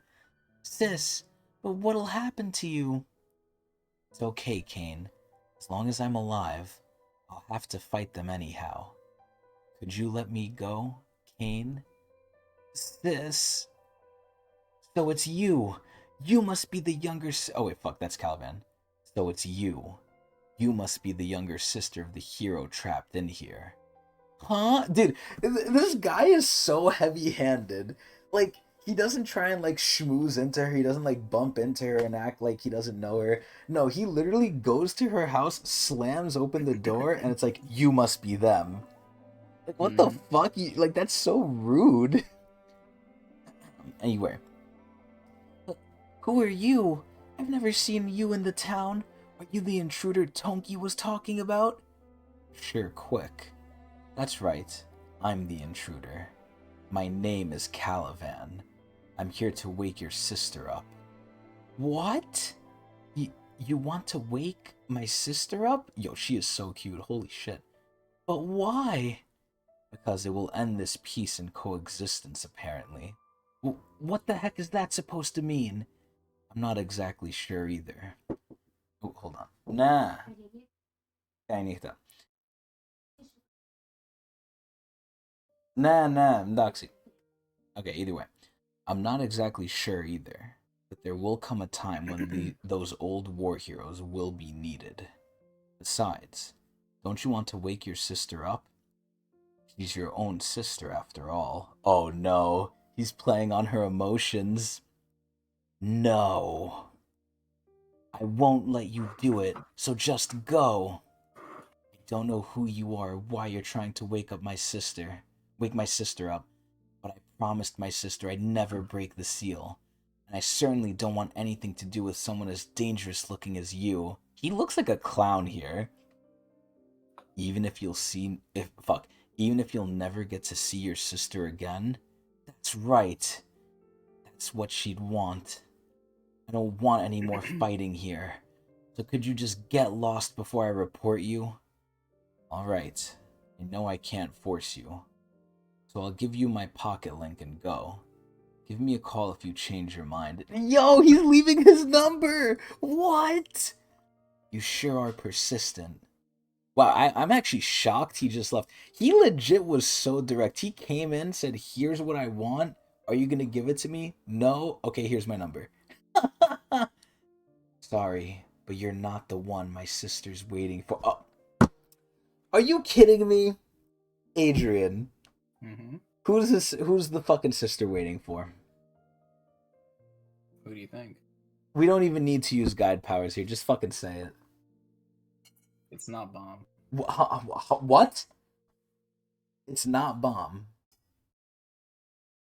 You're joking, right? Like that had to be a joke. No, it's not. It is Bomb. You're lying to me. It definitely is Bomb. Does this mean we'll never see each other again, sis? Well, nothing lasts forever, right? Really? Then when will you come back? Oh my god, is she fucking naked? Ah, right. Remember what our master said before? There are people who have escaped from the tower since the tower's been around. Yeah, that's what fucking Urek wants to do. There are stories of a great man and woman, and stories of how Fug was created. Oh, are they talking about Arlene and V? Excuse me. Our master said. So who the fuck is their master then? Oh my god, wait, Adrian. What if their master is Anjahad? Could be. What if that's also their mother? See, now we're getting somewhere.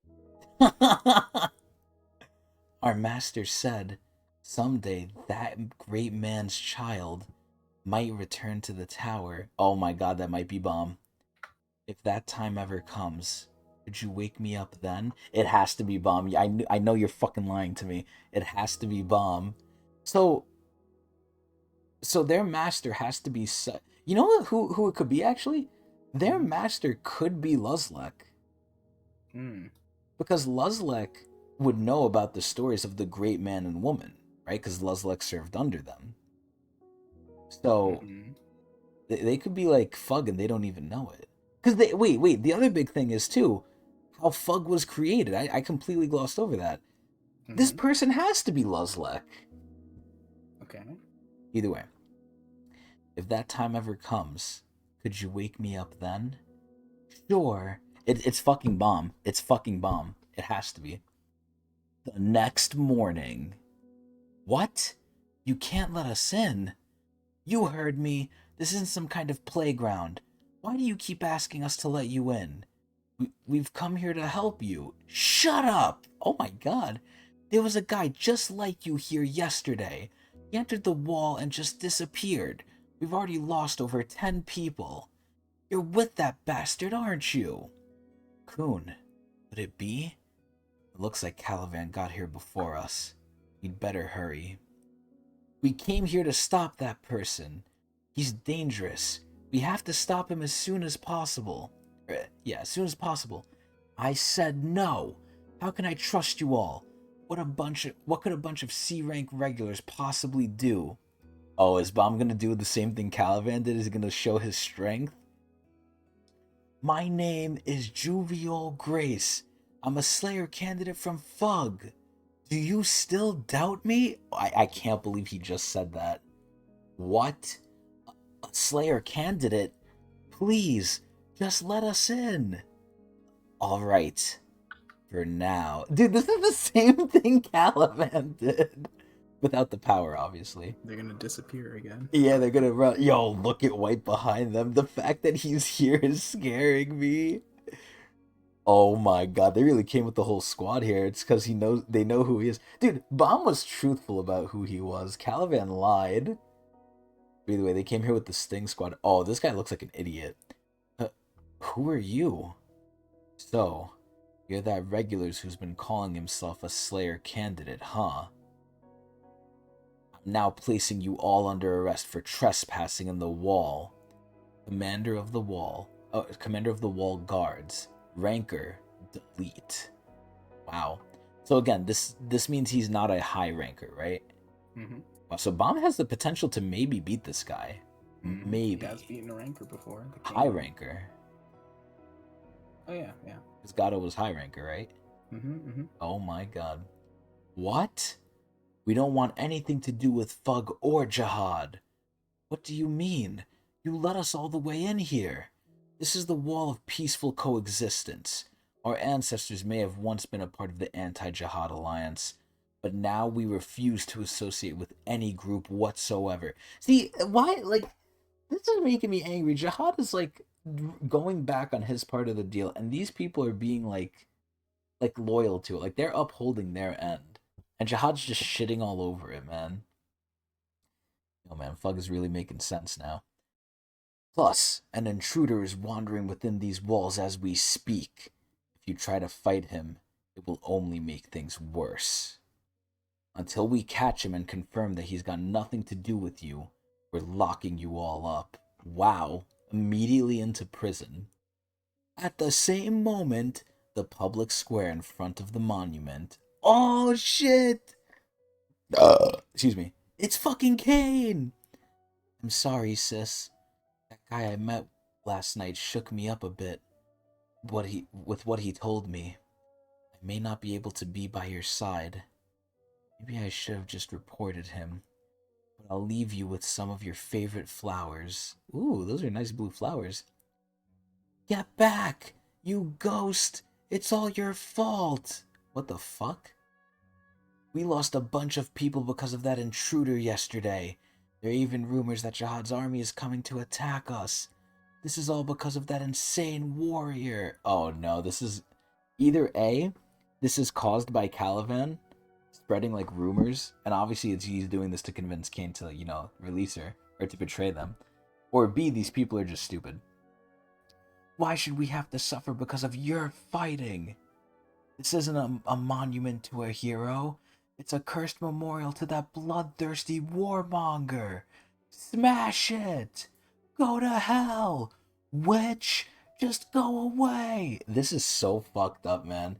Like, this is essentially like Jesus dying for our sins and then us spitting on him. It's like, bruh. The monument. That's right. They decided to make it for me. Isn't that great? What's the point? You're gonna be trapped in it forever anyway. They're trying to dump all this on you. You should just stop this, sis. Everyone's just gone crazy because they're tired of fighting. That's not true, Kane. If giving my life will bring them peace, I'll gladly do it. Wow, this lady is way nicer than she should be. Just like Bomb. I can't believe I'll be remembered as a flower after spending my whole life in battle. But they... Isn't it wonderful? Although that peace will be even harder for me to bear, if I can bring peace to even a few more people, it would be so beautiful. Wow, yo, she's so nice that she's getting disrespected. Should I just stand back and watch, sis? This is what you wanted after all. Yeah, I'll just have to control myself. Oh my god. Adrian, what the fuck? Bruh, he's the fucking Hulk. Look at him. His hand is bigger than this guy's head. Holy shit. You know who he looks like? He reminds me of like an artist, like a Picasso. Yeah. That's enough. You? That's the guy from yesterday. Leaving politics aside, she once put her own life on the line to fight for your ancestors. Oh my sweet god.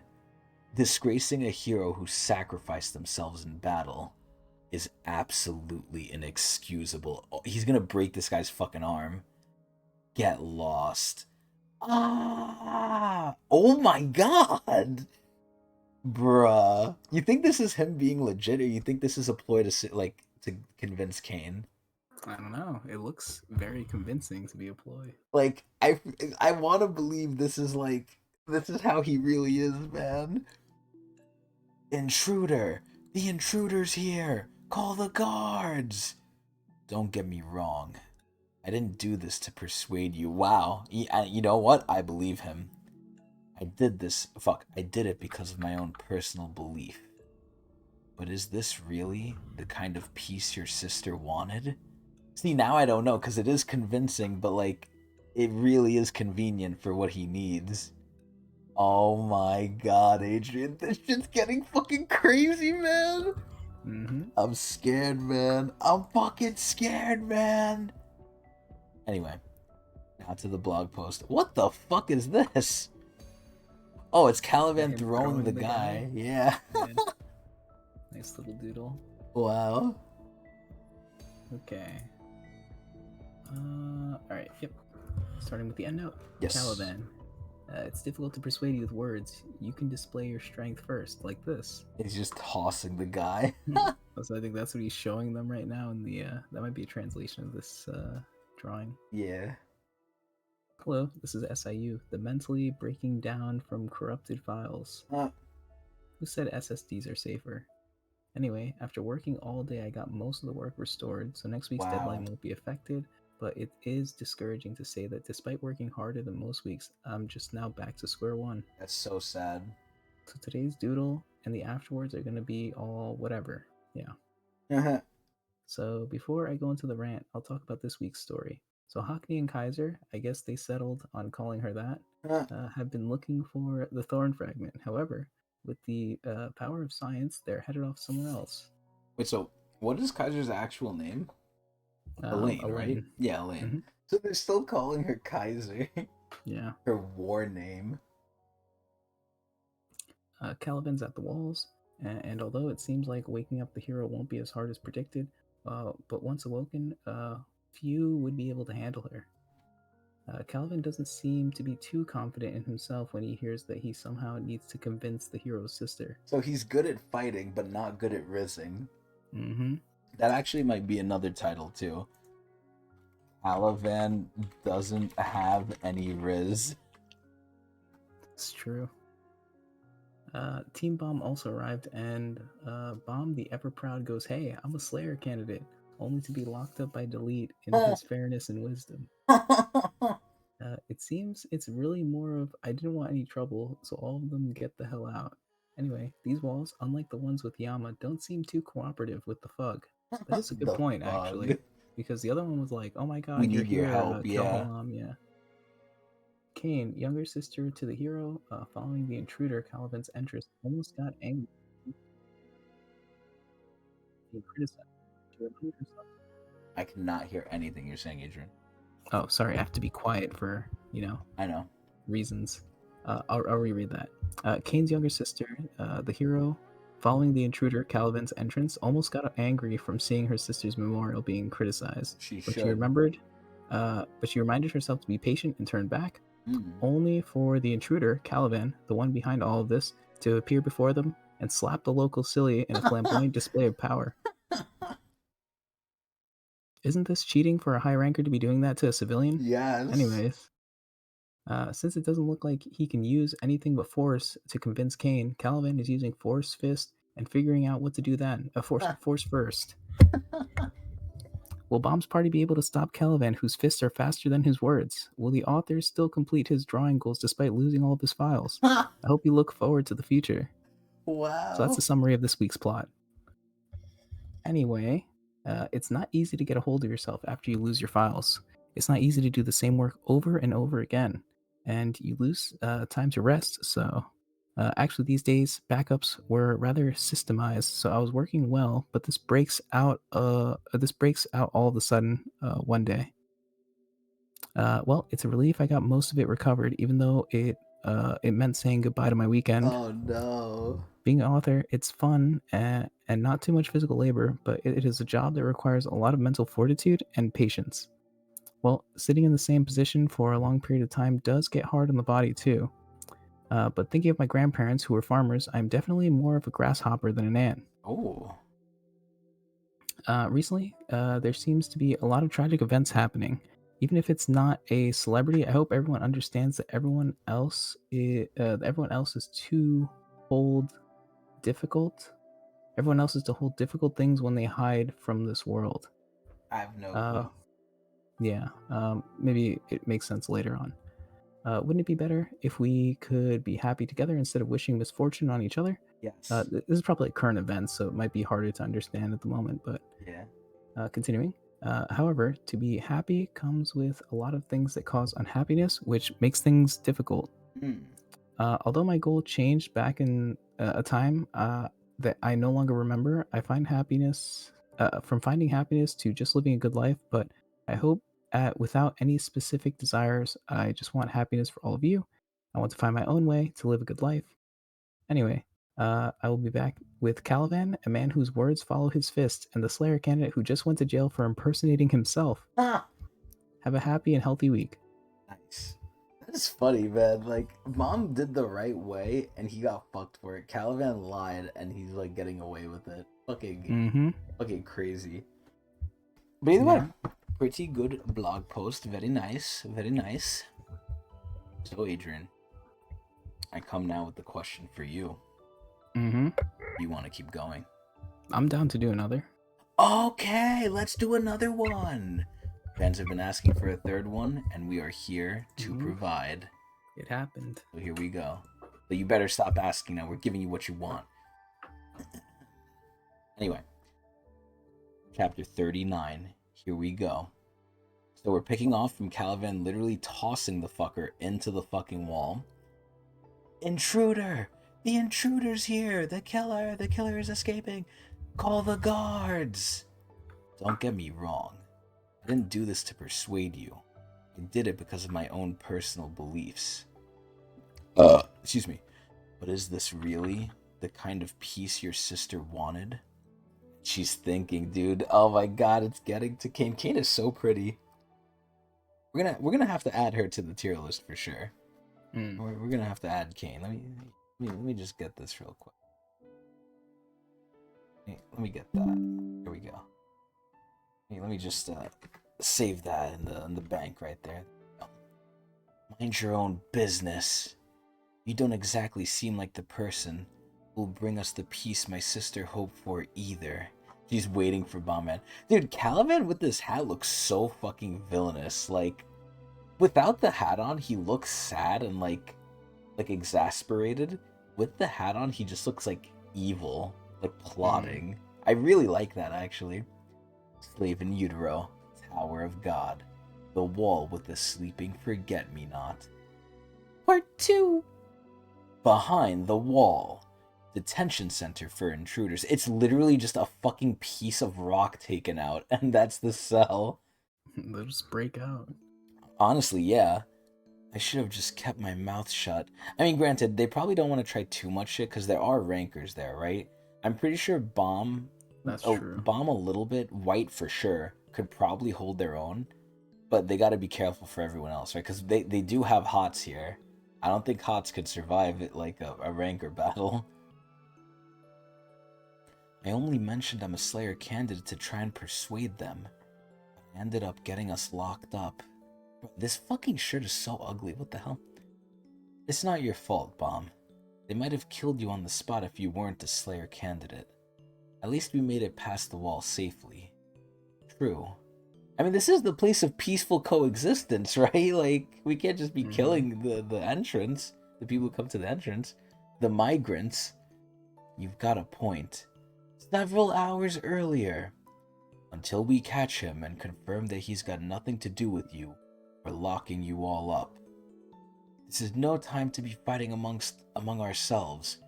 You have no idea how dangerous Calavan is. Mom. Boone? Let's just do what they say for now. I don't think we'll be able to convince them anyway.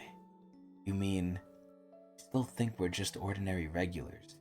Even if they lock us up, they won't be too hard on us.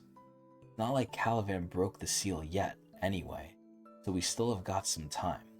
We might as well just let them lock us up instead of fighting them here. Besides, we've got White, remember? We can escape anytime we want. I like how White doesn't even care what's going on. Like, he's literally just like a tool. Like, normally if they spoke to White this way, like, White would be like, you think you can even touch me? Like, White would be so kingly, man. White would not let this shit go down. But he's being very cooperative.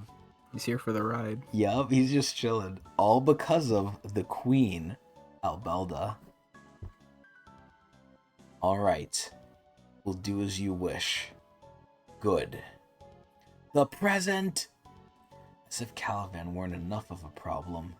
And it turns out not even the wall guards are on our side. This is going to be an uphill battle. It's not like we didn't see this coming. Don't worry about it. Dude, look at White just like being so like polite. Like he's being so inconspicuous. Look at that. Ha! Ha! Is he a swordsman? Dude, oh my god, I love when SIU does these faces.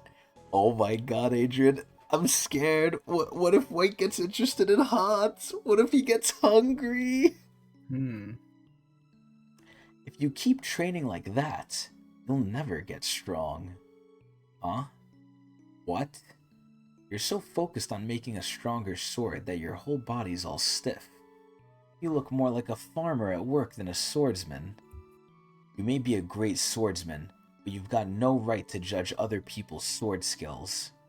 Sword skills? Is that what you call swinging a sword around like a lunatic? Yo, he's being such an asshole, Adrian! Watch me, like this. Stronger, yet flamboyantly. Put your weight into it. You think a true swordsman can turn even a tree branch into a sword infused with the spirit of the REA family? Don't be ridiculous! Oh my god, what is he doing? Is he gonna cut the way out? Oh my god, wait, is he attacking Hots? Such power. Dude, I fucking love Hots. Look at him. This is like a regular guy getting flaunted at by like a trillionaire. It's like, this is not right, man. Your sword doesn't need those silly sword skills of yours. What are you trying to teach to a mere sword that can barely slash and stab? Wait, I'm so confused. What is White saying? I was like so enamored by him, I like didn't even notice. But you think a true swordsman can turn even a tree branch into a sword infused with the spirit? What is he talking about? Is he implying that Hots is trying to copy the REA family? I don't know, actually. I'm It is a confused. bit confusing. Yeah, I'm confused why he's bringing it up, but either way. Dude, I like how White's training him, kind of. You don't even understand something as simple as slashing. If you keep tensing your hand like that, you'll just wear down your blade. What matters isn't your style. It's the simple act of slashing and stabbing. The sword is just a sword. It's no good if you don't even know how to use it. Take that stab I showed you just now, for example. Dude, Hots looks so fucking cool. Holy shit. Hots is like main character, like aura. He definitely looks like he could be the main character if Bomb wasn't. If you can manage to copy even a tenth of that, I'd say you're more than strong enough.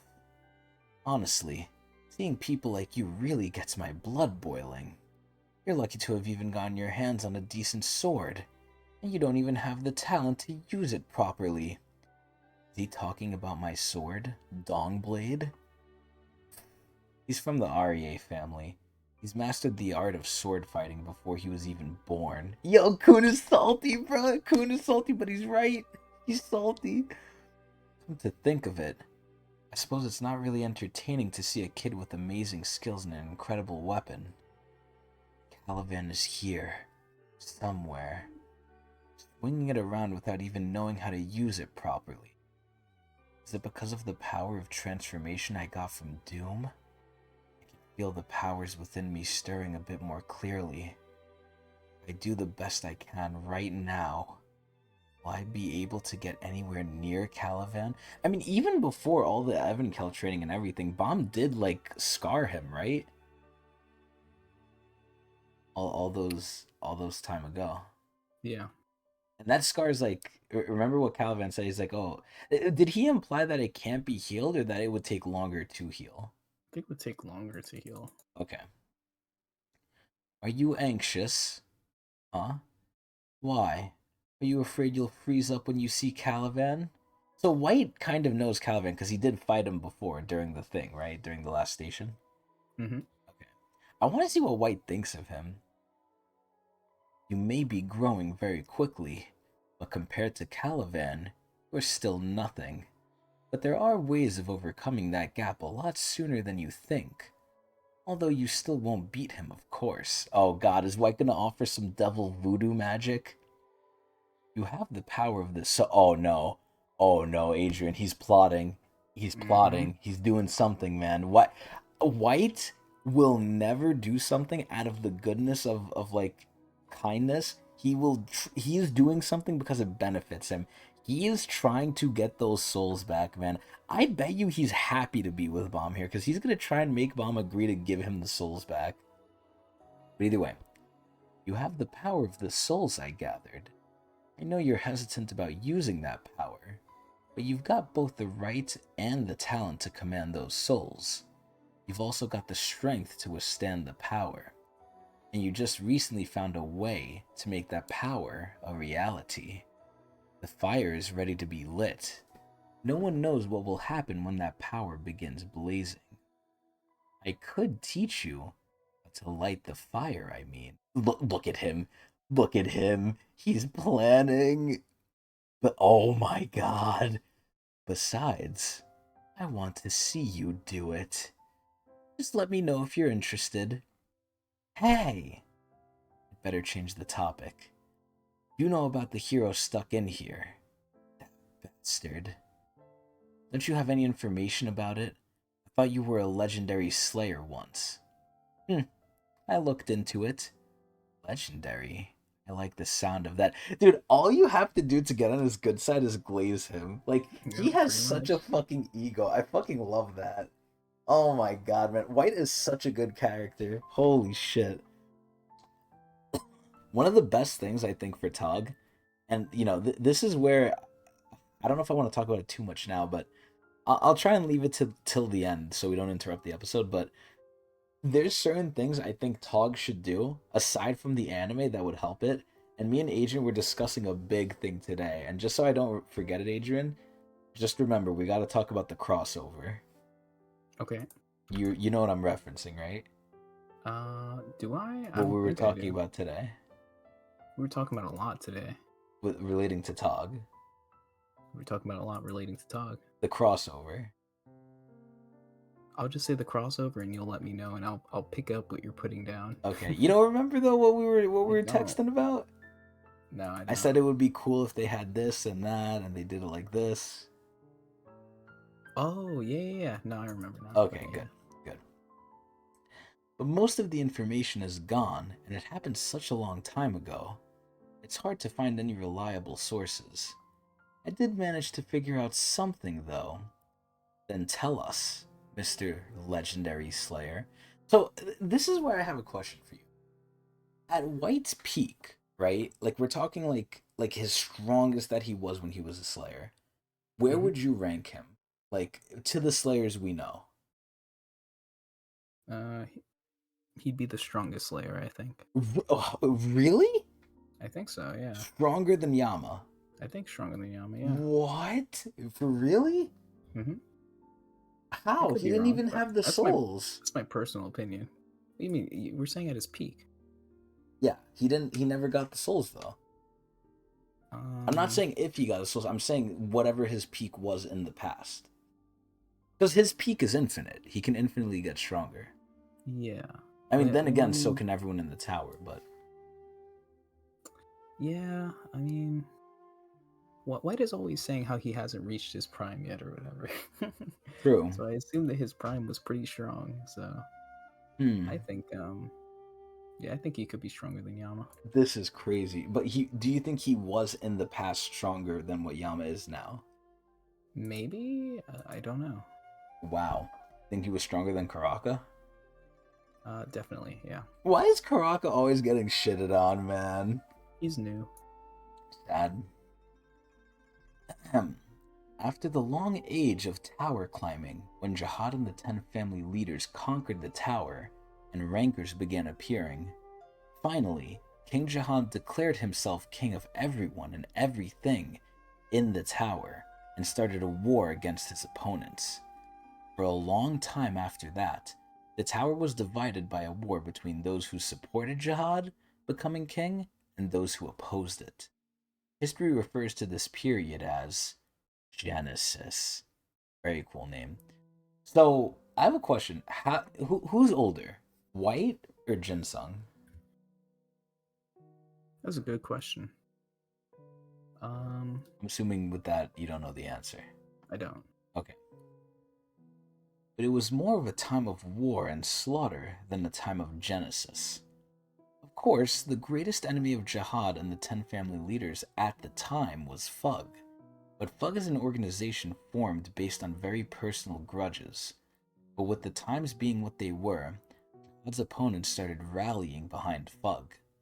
And in order to stand up to Jihad and the 10 families, they had the most outstanding rankers from each country and each organization study with the masters at Fug, and had them fight as a single team. One of the teams that emerged among the teams during Genesis was the team that managed to even assassinate the direct descendants of the previous generation of the 10 family leaders, the Hidden Grove. Wait, what did they do? Wait. The direct descendants of the previous generation of the 10... Who are they referring to here? I'm confused with how they're saying this. So, is it the 10 family leaders' kids? I think that is what they're saying, yeah. So they're like their firstborns, essentially. Mm-hmm. Wow. Apparently, 2 of the people trapped in the wall were part of that team. I'm assuming, obviously, that's probably, oh my god, we don't know her name yet, right? Kane's sister. Kane's sister, okay. The Hidden Grove. That's right. You probably know more about them than I do. Isn't that right? Guide. Oh, I forgot Solo's here! Yeah. Is that magic? You're the girl who was with the Elder.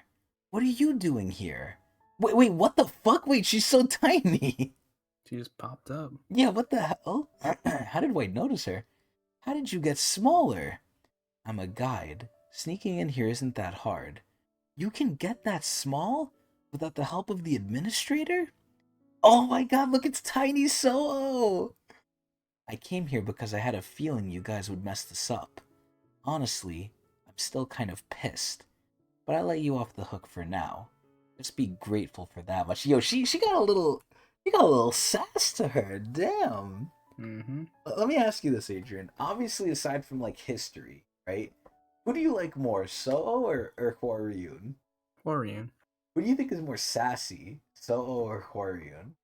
They're both pretty sassy. Is that just a trait to the witches? Could be. Oh my god. And all the witches we've seen, have they all been girls? Yeah. Okay. Nobody asked you to come here. What's she so pissed about? Now that you guys are involved in this, I feel like I should at least tell you a bit about the people sealed in the wall. Yo, she looks fucking angry. So now is Bomb's thing interfering with her, like, future vision or whatever? Or is it, like, not like, Probably. Why? I don't know. It's just the way it is, right? That's what she said before. So she why hasn't does it... said anything saying that it doesn't, like, that it works now or anything like So that. why I is just assume it's still Hwaryun broken. immune? Maybe she's special. I don't know. God damn Hwaryun it. is a very mysterious person. Who's more mysterious, her or Rachel? Rachel, probably. God damn it. Yeah, I agree. Ah, I really don't like being near that guy. Okay, well, wow, that pretty much kind of gives us a hint. It's like standing in front of Jihad. You know, I completely, like, didn't even realize this. What do the guides think of Jihad? Because obviously it looks like the dwarves kind of like him, right? Mm-hmm. Because from what I see, a lot of dwarves work with Jihad people, but it seems like a lot of witches are kind of in places that directly oppose him or are, like, not near him. Yeah. Because who was the other one? I was in the Floor of Death. That's kind of outside Jihad's reign right now. Yeah, it seems like from what we've seen, pretty much exclusively the Red Witches are like Bug, whereas like the dwarfs are Jihad related. Wow. Oh god, maybe that's why they don't like each other. Like how they ended up trapped in the wall, and why we don't want to wake them up. Oh shit, are we getting a flashback? Oh no, we're not. Sorry to call you so suddenly. Division Commander Cheon Hee Ha. Wait, what? She got promoted? Wait. Isn't that... Oh, no, never mind. I thought it was Squadron. Never mind. Squadron Commander? I mean, KALLAVAN? Aren't you on an infiltration mission? How did you call me with your pocket? Security doesn't seem very tight around here. Too much peace ruins a lot of things. I'd better keep that in mind, too. How are things over there, sir? The squadron is moving in complete secrecy. It seems like they're going to defend something, but I'm not exactly sure. Oh god, there she is. She looks pretty much the same. Oh my god, who's that? What's the new squadron leader commander like? I'm not really sure yet. He's hard to pin down. I see. I'll make sure I can rejoin the army as a regular soldier once this mission is over. Now, the main reason I called you. Is there any way to make a stubborn woman change her mind? Oh my god, he's calling for relationship advice. Yep. I like how he called Cheon Hee Ha for that. What? A woman? That's right. That's why I called you. Well, excuse me. I know what they say, women know women best. But I've been so focused on getting stronger that I've never really thought about the differences between genders. Oh, she's one of the bros. I learned from my family that girls are meant for great things, so they shouldn't get caught up in the details too much. Wow, that's very mean. Still, whenever someone's been fixated on an idea for a long time, it usually means they've been waiting for something. Waiting? Yeah. Sticking to their guns is a way of preparing themselves for a certain moment. Dude, he just looks depressed, man. Which means as soon as something capable of changing her mind happens, you need to get the timing just right, KALLAVAN. Excuse me. Alright. Thanks for the help. I'm glad I could be of service, Squadron KALLAVAN. Good luck, sir. Timing, huh? Dude, you know what I like? KALLAVAN is such a Giga Chad, man. Like, everyone is like, oh shit, like Sir KALLAVAN, Squadron Commander KALLAVAN. And he's like, no, it's just Soldier now. And it's like, Caliban. yeah, like he doesn't give a fuck. Like everyone's like, oh my god, like thank you for calling me, like oh my god. And he's like, yeah, okay. And he doesn't even give a shit, yo. Anyway, oh god, there she is. The flowers are wilting. She's so cute. Oh god, this. I miss you. You've been gone for ages. I don't know why I still miss you like crazy all the time. Open the door! Teb? Miss Kane! I know you're in there! Oh shit, what the fuck? What are you doing here so late, Teb? Why are the soldiers here? Oh no, what's happening? Oh no, what's happening? What the hell's gotten into you, Teb? Miss Kane, I'm so disappointed in you. Wait, isn't that the guy who was defending the thing? Mm-hmm. Oh shit, wait, what was his full name? I don't remember. Fuck. The townspeople who saw you speaking with the intruder earlier today are protesting to demand that the guards arrest you. They claim you spoke with the intruder to try and set the heroes free. Is all that true? What? Of course not, Teb. I've been hanging on for my sister's sake for ages. Why would I suddenly go and do something like that? I don't know. But the point is that the townspeople are suspicious of you. Honestly, we can only take so much of this, Miss Kane. Please, just forget about the past and move on. Bruh, this is so stupid, right? Like look at this shit. Like, no wonder the fucking sister wanted to, like, end the fighting. These people are fucking weak. Well, it's not the same people, obviously, but, like, bruh, these people, at the slightest sign of conflict, are like, oh my god, we hate everything. Oh my god, it's their fault. Like, bro, these people are stupid. They need some war. Yo, Caliban's right. They don't remember anything about who the sister is. So they I don't know mean, if she's a good person or anything. That's true, but that's also purposeful, right? Yeah, it was intentional, but Okay. So it didn't partly I work out can't. as intended, I guess, because That's true. they kind of turned on her now that they don't know who she is. They're just seeing that like she's bringing about a bunch of problems for them. So Yup. Man, this is fucking crazy. Oh my god, man. These people. Like, it's partly not their fault, but it partly is. The townspeople get anxious every time you visit the tower. So they get anxious every fucking day, I guess. If it weren't for you, there's no way the seal would ever be broken. The townspeople all want you gone. Ah, they want me gone? The people living here. Oh my god. The people living here. I Either the descendants of the people whose lives my sister saved all those years ago, or losers who came crawling into this place after being hunted down by the other groups in the tower. If it weren't for me and my sister protecting them, people would already be dead. Wait, so is Kane strong? I'm so confused. Don't know. Because she's the sister of the great hero. She has to be a little strong. There's no way. And yet, excuse me. And yet, they want me gone? This isn't right. Yo, KALLAVAN's gonna slide in! The moment she's been waiting for. Maybe this isn't the peace. This is it. My sister gave her life for. In the past, the end of Genesis. Oh god, who the fuck is this guy? That's not KALLAVAN, is it? That looks like KALLAVAN, kind of. Damn it. I know we killed their kids, but how could they send someone like that? Also, that looks like Rack. Those 10 family leaders have got some nerve. Near the end of the war between Jihad and his opponents, one of the lost moments of history. Bro, that thing looks fucking crazy. What the fuck? I sure wish the 10 family leaders had someone like your father. All Kun Edwan ever needed was booze and women, even if someone killed his own kids. Oh my god! Spearbearer of the Hidden Grove team, Taro York. Bruh, this is literally just furry Rack. Like, it's Rack, but it's fuzzy Rack. Like, are you kidding me? This is like alternate Kun and fuzzy Rack, because this is an Edwan, right? Or not an Edwan. This is a Kun, right? Because this thing just called him, he said his father is Edwan. Yeah. Wow. What the hell do you mean? He's the worst kind of person to have as a father. Spearbearer of the Hidden Grove team. Oh wait, this is the Grove team? Yeah. Oh, so these are the people who killed the firstborns. Yeah, that were like grayed out. Oh shit.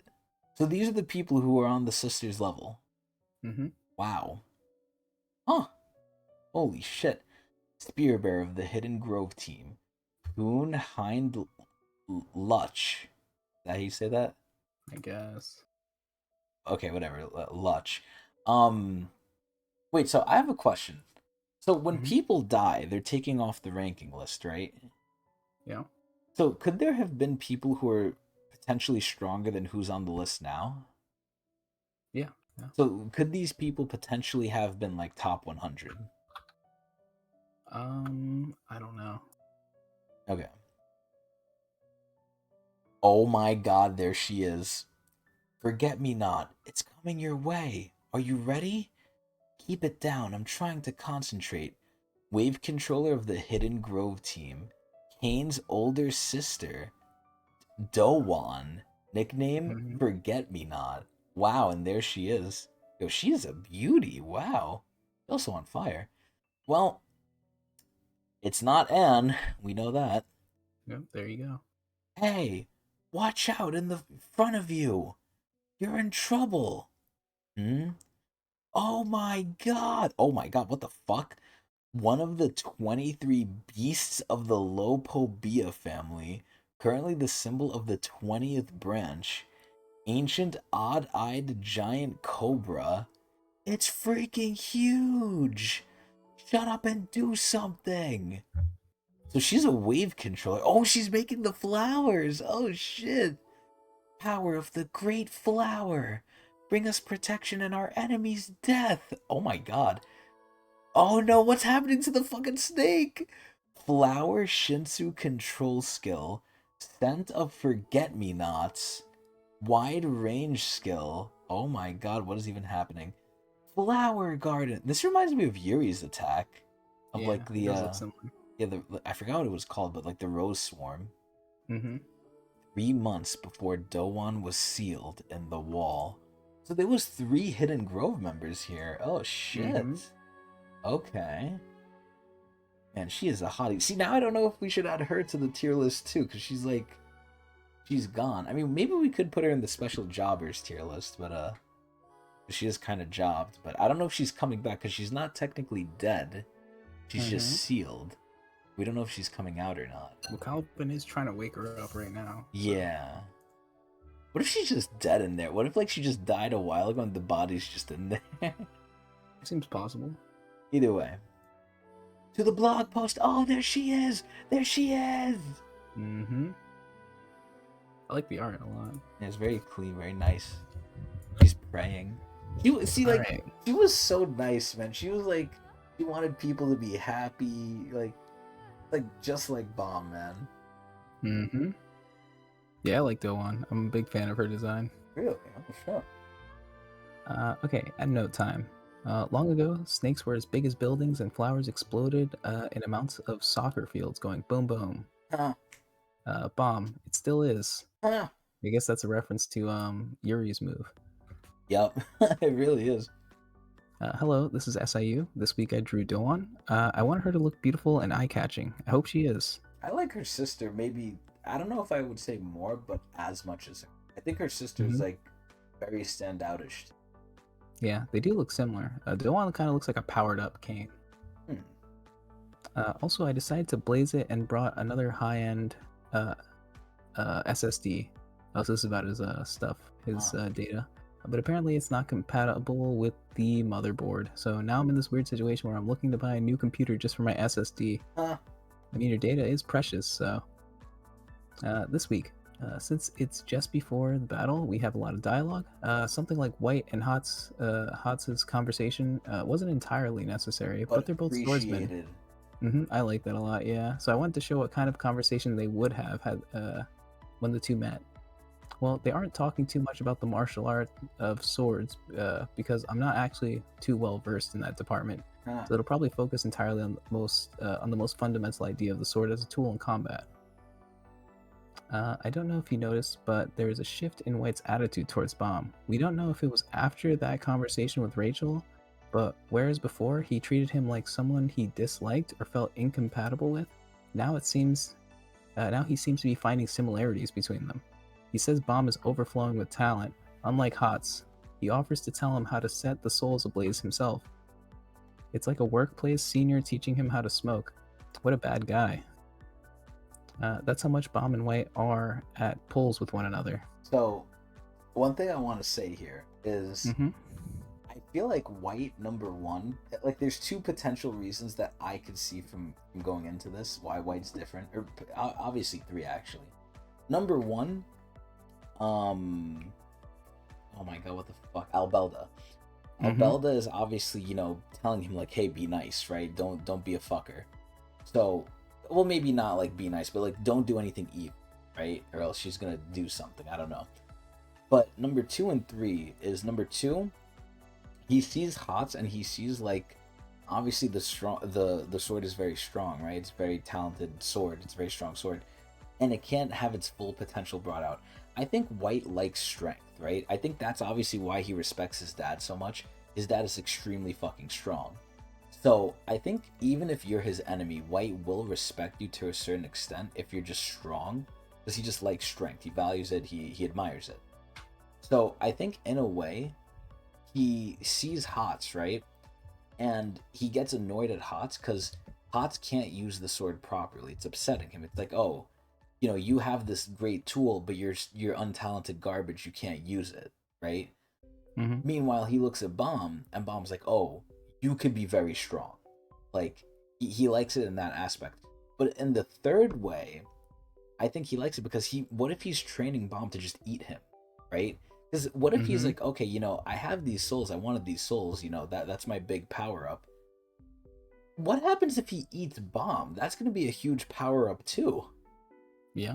Souls, like White's power up does matter on the quality of the soul. Exactly, and Bomb's soul isn't just Bomb, it's the 2 Thrioses with it.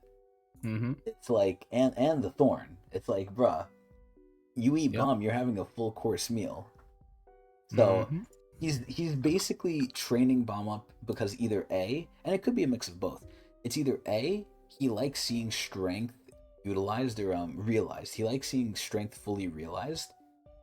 Or B, he's just making a fatter pig for him to eat later on.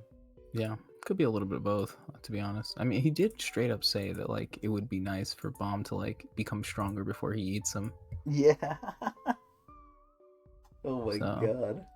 yeah, it's definitely there. He definitely considered it at some point. Huh. Yeah, it doesn't. I mean, what do you think? Do you think White could ever be converted to the side of good, or do you think he's gonna keep being sinister like this? I think similar to what what the fuck is her full name? Cheon Hee Ha? Mm-hmm. Okay. I think Cheon Hee was kind of right with women, but she's also right with White.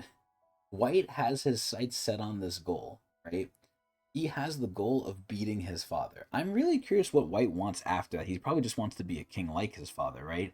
I think him beating his father is part of his goal. I think he wants to become his father. He wants to rule, right? He wants to see himself as a king. So even if White wins, that's not the end of his journey. He's not like, okay, now I'm satisfied. Now he's gonna want to be the next Arye Han. But I think he is so hell set on that, and I think he's so crazy. Maybe if doing good led to that, sure. But I think White is fucking unhinged as fuck. I think he will take any opportunity because he also wants to do it in a certain way. I'm pretty sure. Maybe it coincides that the way of evil is the easiest way to get his goal, which is probably true. I think good, he probably sees it as like, oh, I don't like that, or it's inefficient as well. But I don't think he can be convinced to go for the side of good unless he's literally forced, right? Albella's kind of putting the block on him. She's basically saying, you cannot reach your goal at all if you don't work with me. So he's doing good because he has to, because it'll help him eventually reach his goal by literally making it possible, right? Not saying he could do it, it's just, okay, you're allowed to try now, right? Because if Albelda says no, he can't even try. He's done.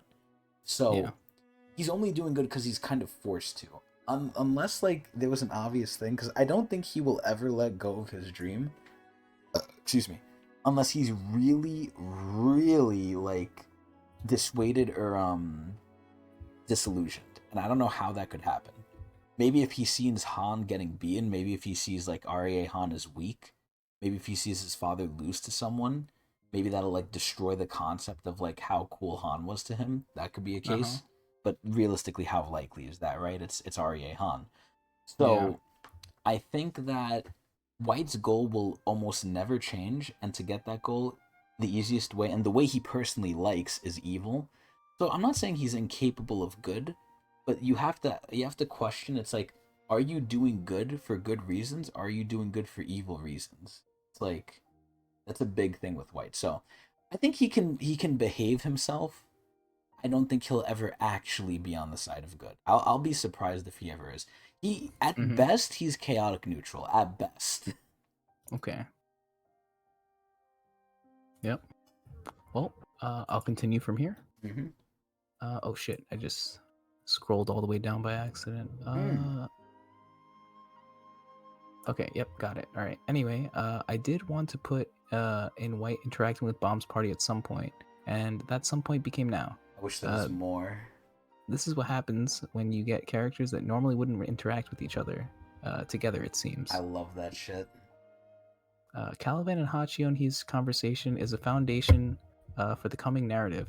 This arc isn't necessarily to show KALLAVAN's human side, but is indeed to show him as a multifaceted person. That's not to say he's very human.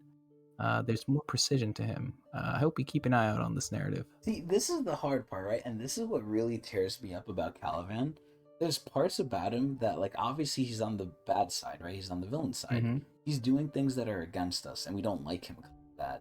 But there's other parts that I really like, right? Like, he's loyal. He has, like, a certain baseline respect for you if you're a certain way that I think is commendable.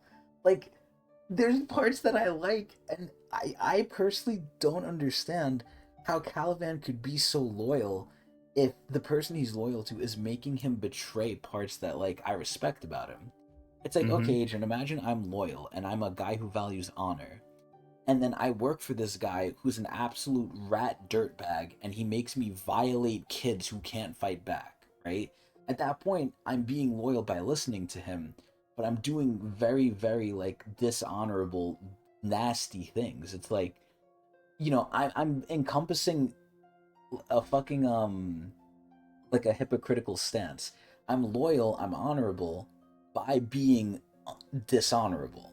It's like it's like Mhm. fuck, man. How can Calavan in his mind work for this guy? Because Calavan's not an evil guy, but he's being made to do evil things, and this doesn't bother him.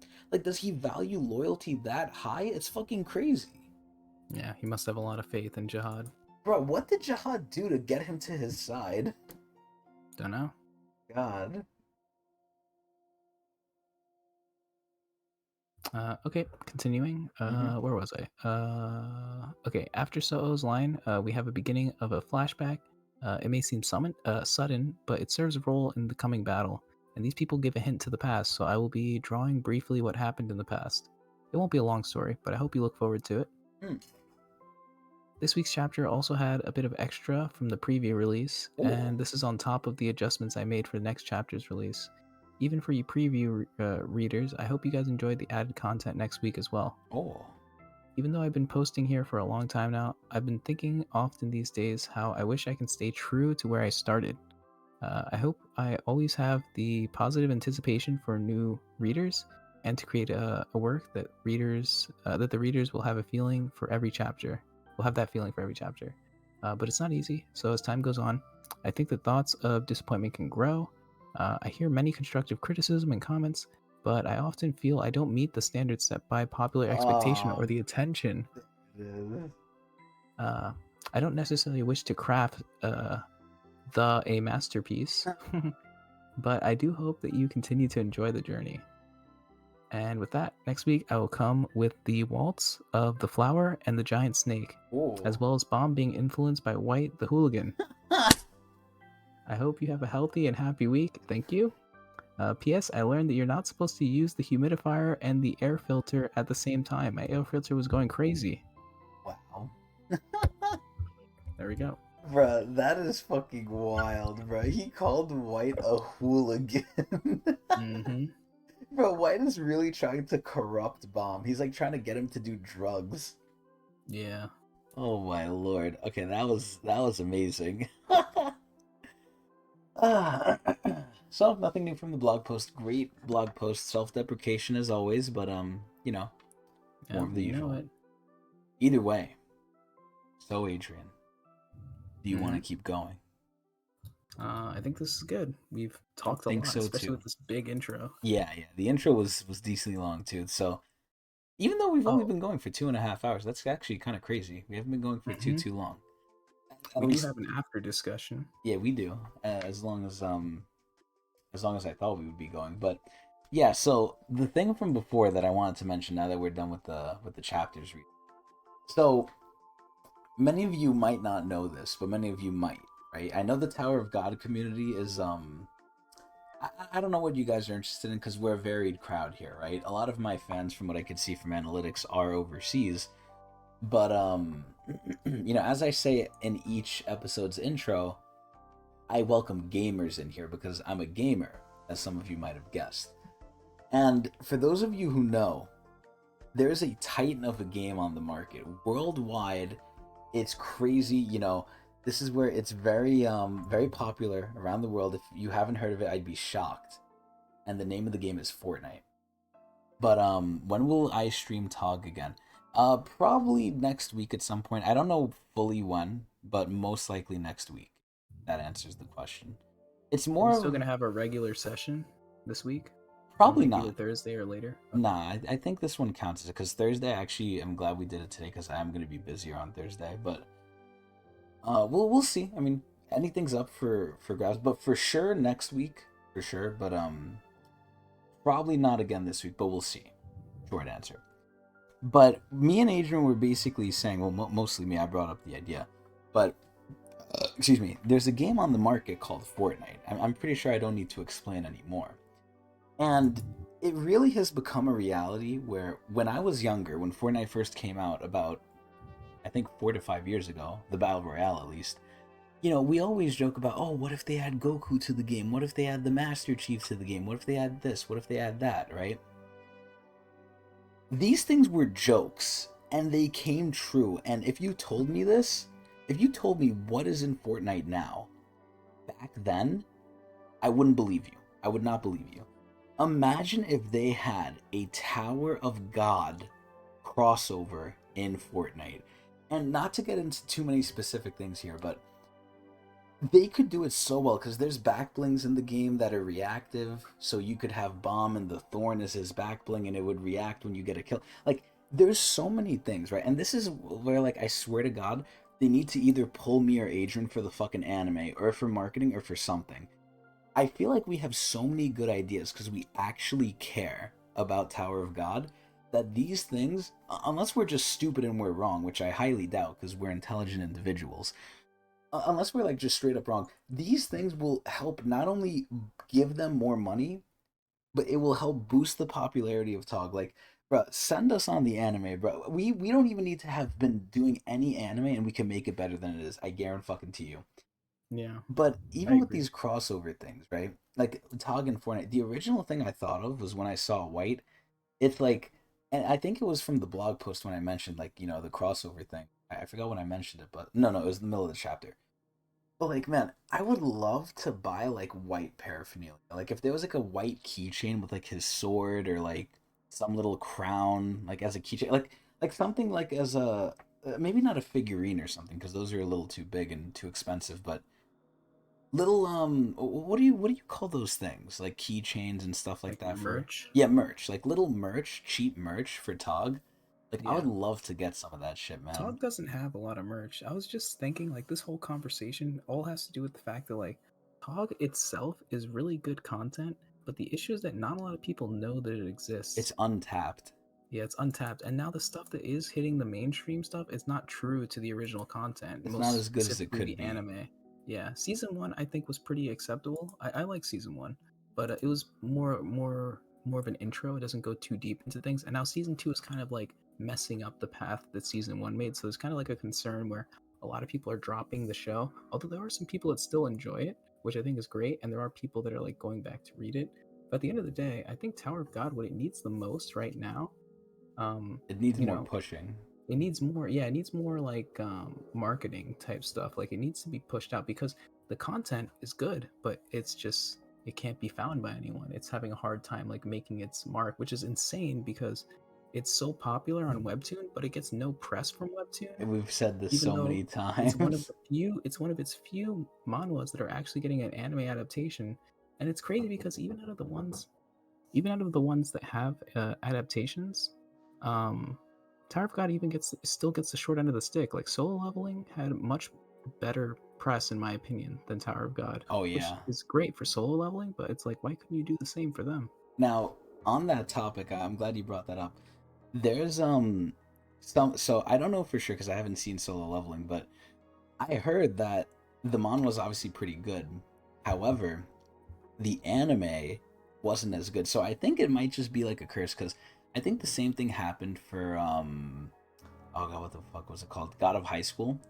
God of High School is another manga that got an anime, and it's like I don't know if that was the first one, but it was one of the early ones where it's like, oh my god, manga are finally getting anime, right? And I think it's honestly similar to just the creator curse. Like all authors have like curses where they get like sick because they do all the work. I think the anime that are from manhwa are just kind of destined to be kind of sucky. At least so far, nothing has broken that curse yet, which is pretty sad. But yeah, I think crossovers and stuff like that would really help Tog. Obviously, the easiest one would be Fortnite. That would hit a lot of people too. Like Fortnite is so universal, man. You have people who like racing, you have people who like sports, you have people who like games, you have people who like musicians, because everything is in Fortnite. People who like anime, and obviously they keep doing it because it's worked, right? I think the first ever anime crossover in Fortnite was I think Dragon Ball. Excuse me, or it was either Dragon Ball or Naruto.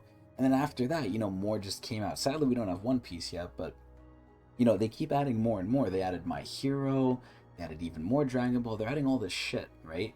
Where again, it's not a question of if, it's a question of when. I really say. But even besides the whole Fortnite thing, man, like they need more just Tog merch, like posters, Yeah, keychains, yeah. Even in that department, there isn't much. Like like for example, I've wanted to buy Tower of God like books, but the American versions of the books are so poorly done they're just like all clumped up into like one group of books. It's not really like as professional as the Korean versions. I kind of wish they made like American or like English versions of those original book series. I would totally buy them. Man, it's fucked It's- up, man. Yeah, they need more work in that department. And it kind of sucks because this isn't really something SIU should be like Worried taking about. away his time from. Yeah, like Yeah. he should have people that are like helping him out through this process They because should be this the only publisher. benefits him. Yeah. Yeah, this is like a win-win for everyone because like people who want to distribute the stuff can make money, and I mean for SIU, I don't really think he needs the money, but the exposure is so big. Exactly. It would mean a lot, and it would help the series in the long run. God damn it, it's so fucking sad. It's exactly like what White is. It's like he sees unrealized potential, he's getting upset. It's like, what the fuck? But either way, yeah, that's kind of the whole thought on the crossover stuff. So either way, that's gonna be it for Tower of God. So, you know, we hope everyone enjoyed. Obviously, we did this live this time, as I said in the beginning, on a little bit of a different day. Don't take this as the norm, though, because even though I like sticking to routine, sometimes we like to change it up for certain reasons. But regardless, you know, this has been very nice. It's been very fun. We hope everyone enjoyed. And, you know, we hope you catch us next time, whenever that might be, on Twitch TV/Tecnics channel. And if you want to know exactly when it's going to be, you can go to my Twitter, twitter.com/Tecnics channel. And I usually tweet about it right before we go live with Tower of God. Sometimes randomly, as we did today. Not Thursdays, sometimes Tuesdays, sometimes weekends. We'll see. And if for some reason you're sick, dying, or dead, and you miss it, you can catch the VOD at a later date on youtube.com/Tecnics, where most people view it anyway. But either way, that's going to be it from us, and we hope everyone enjoyed themselves. But before we go, Adrian, Yep. what advice do you have for the fans for rizzing up women? Nothing. I got nothing. Okay, well, you heard it. Yourself. We heard it here first from Adrian. Just do your thing. Hope everyone enjoyed.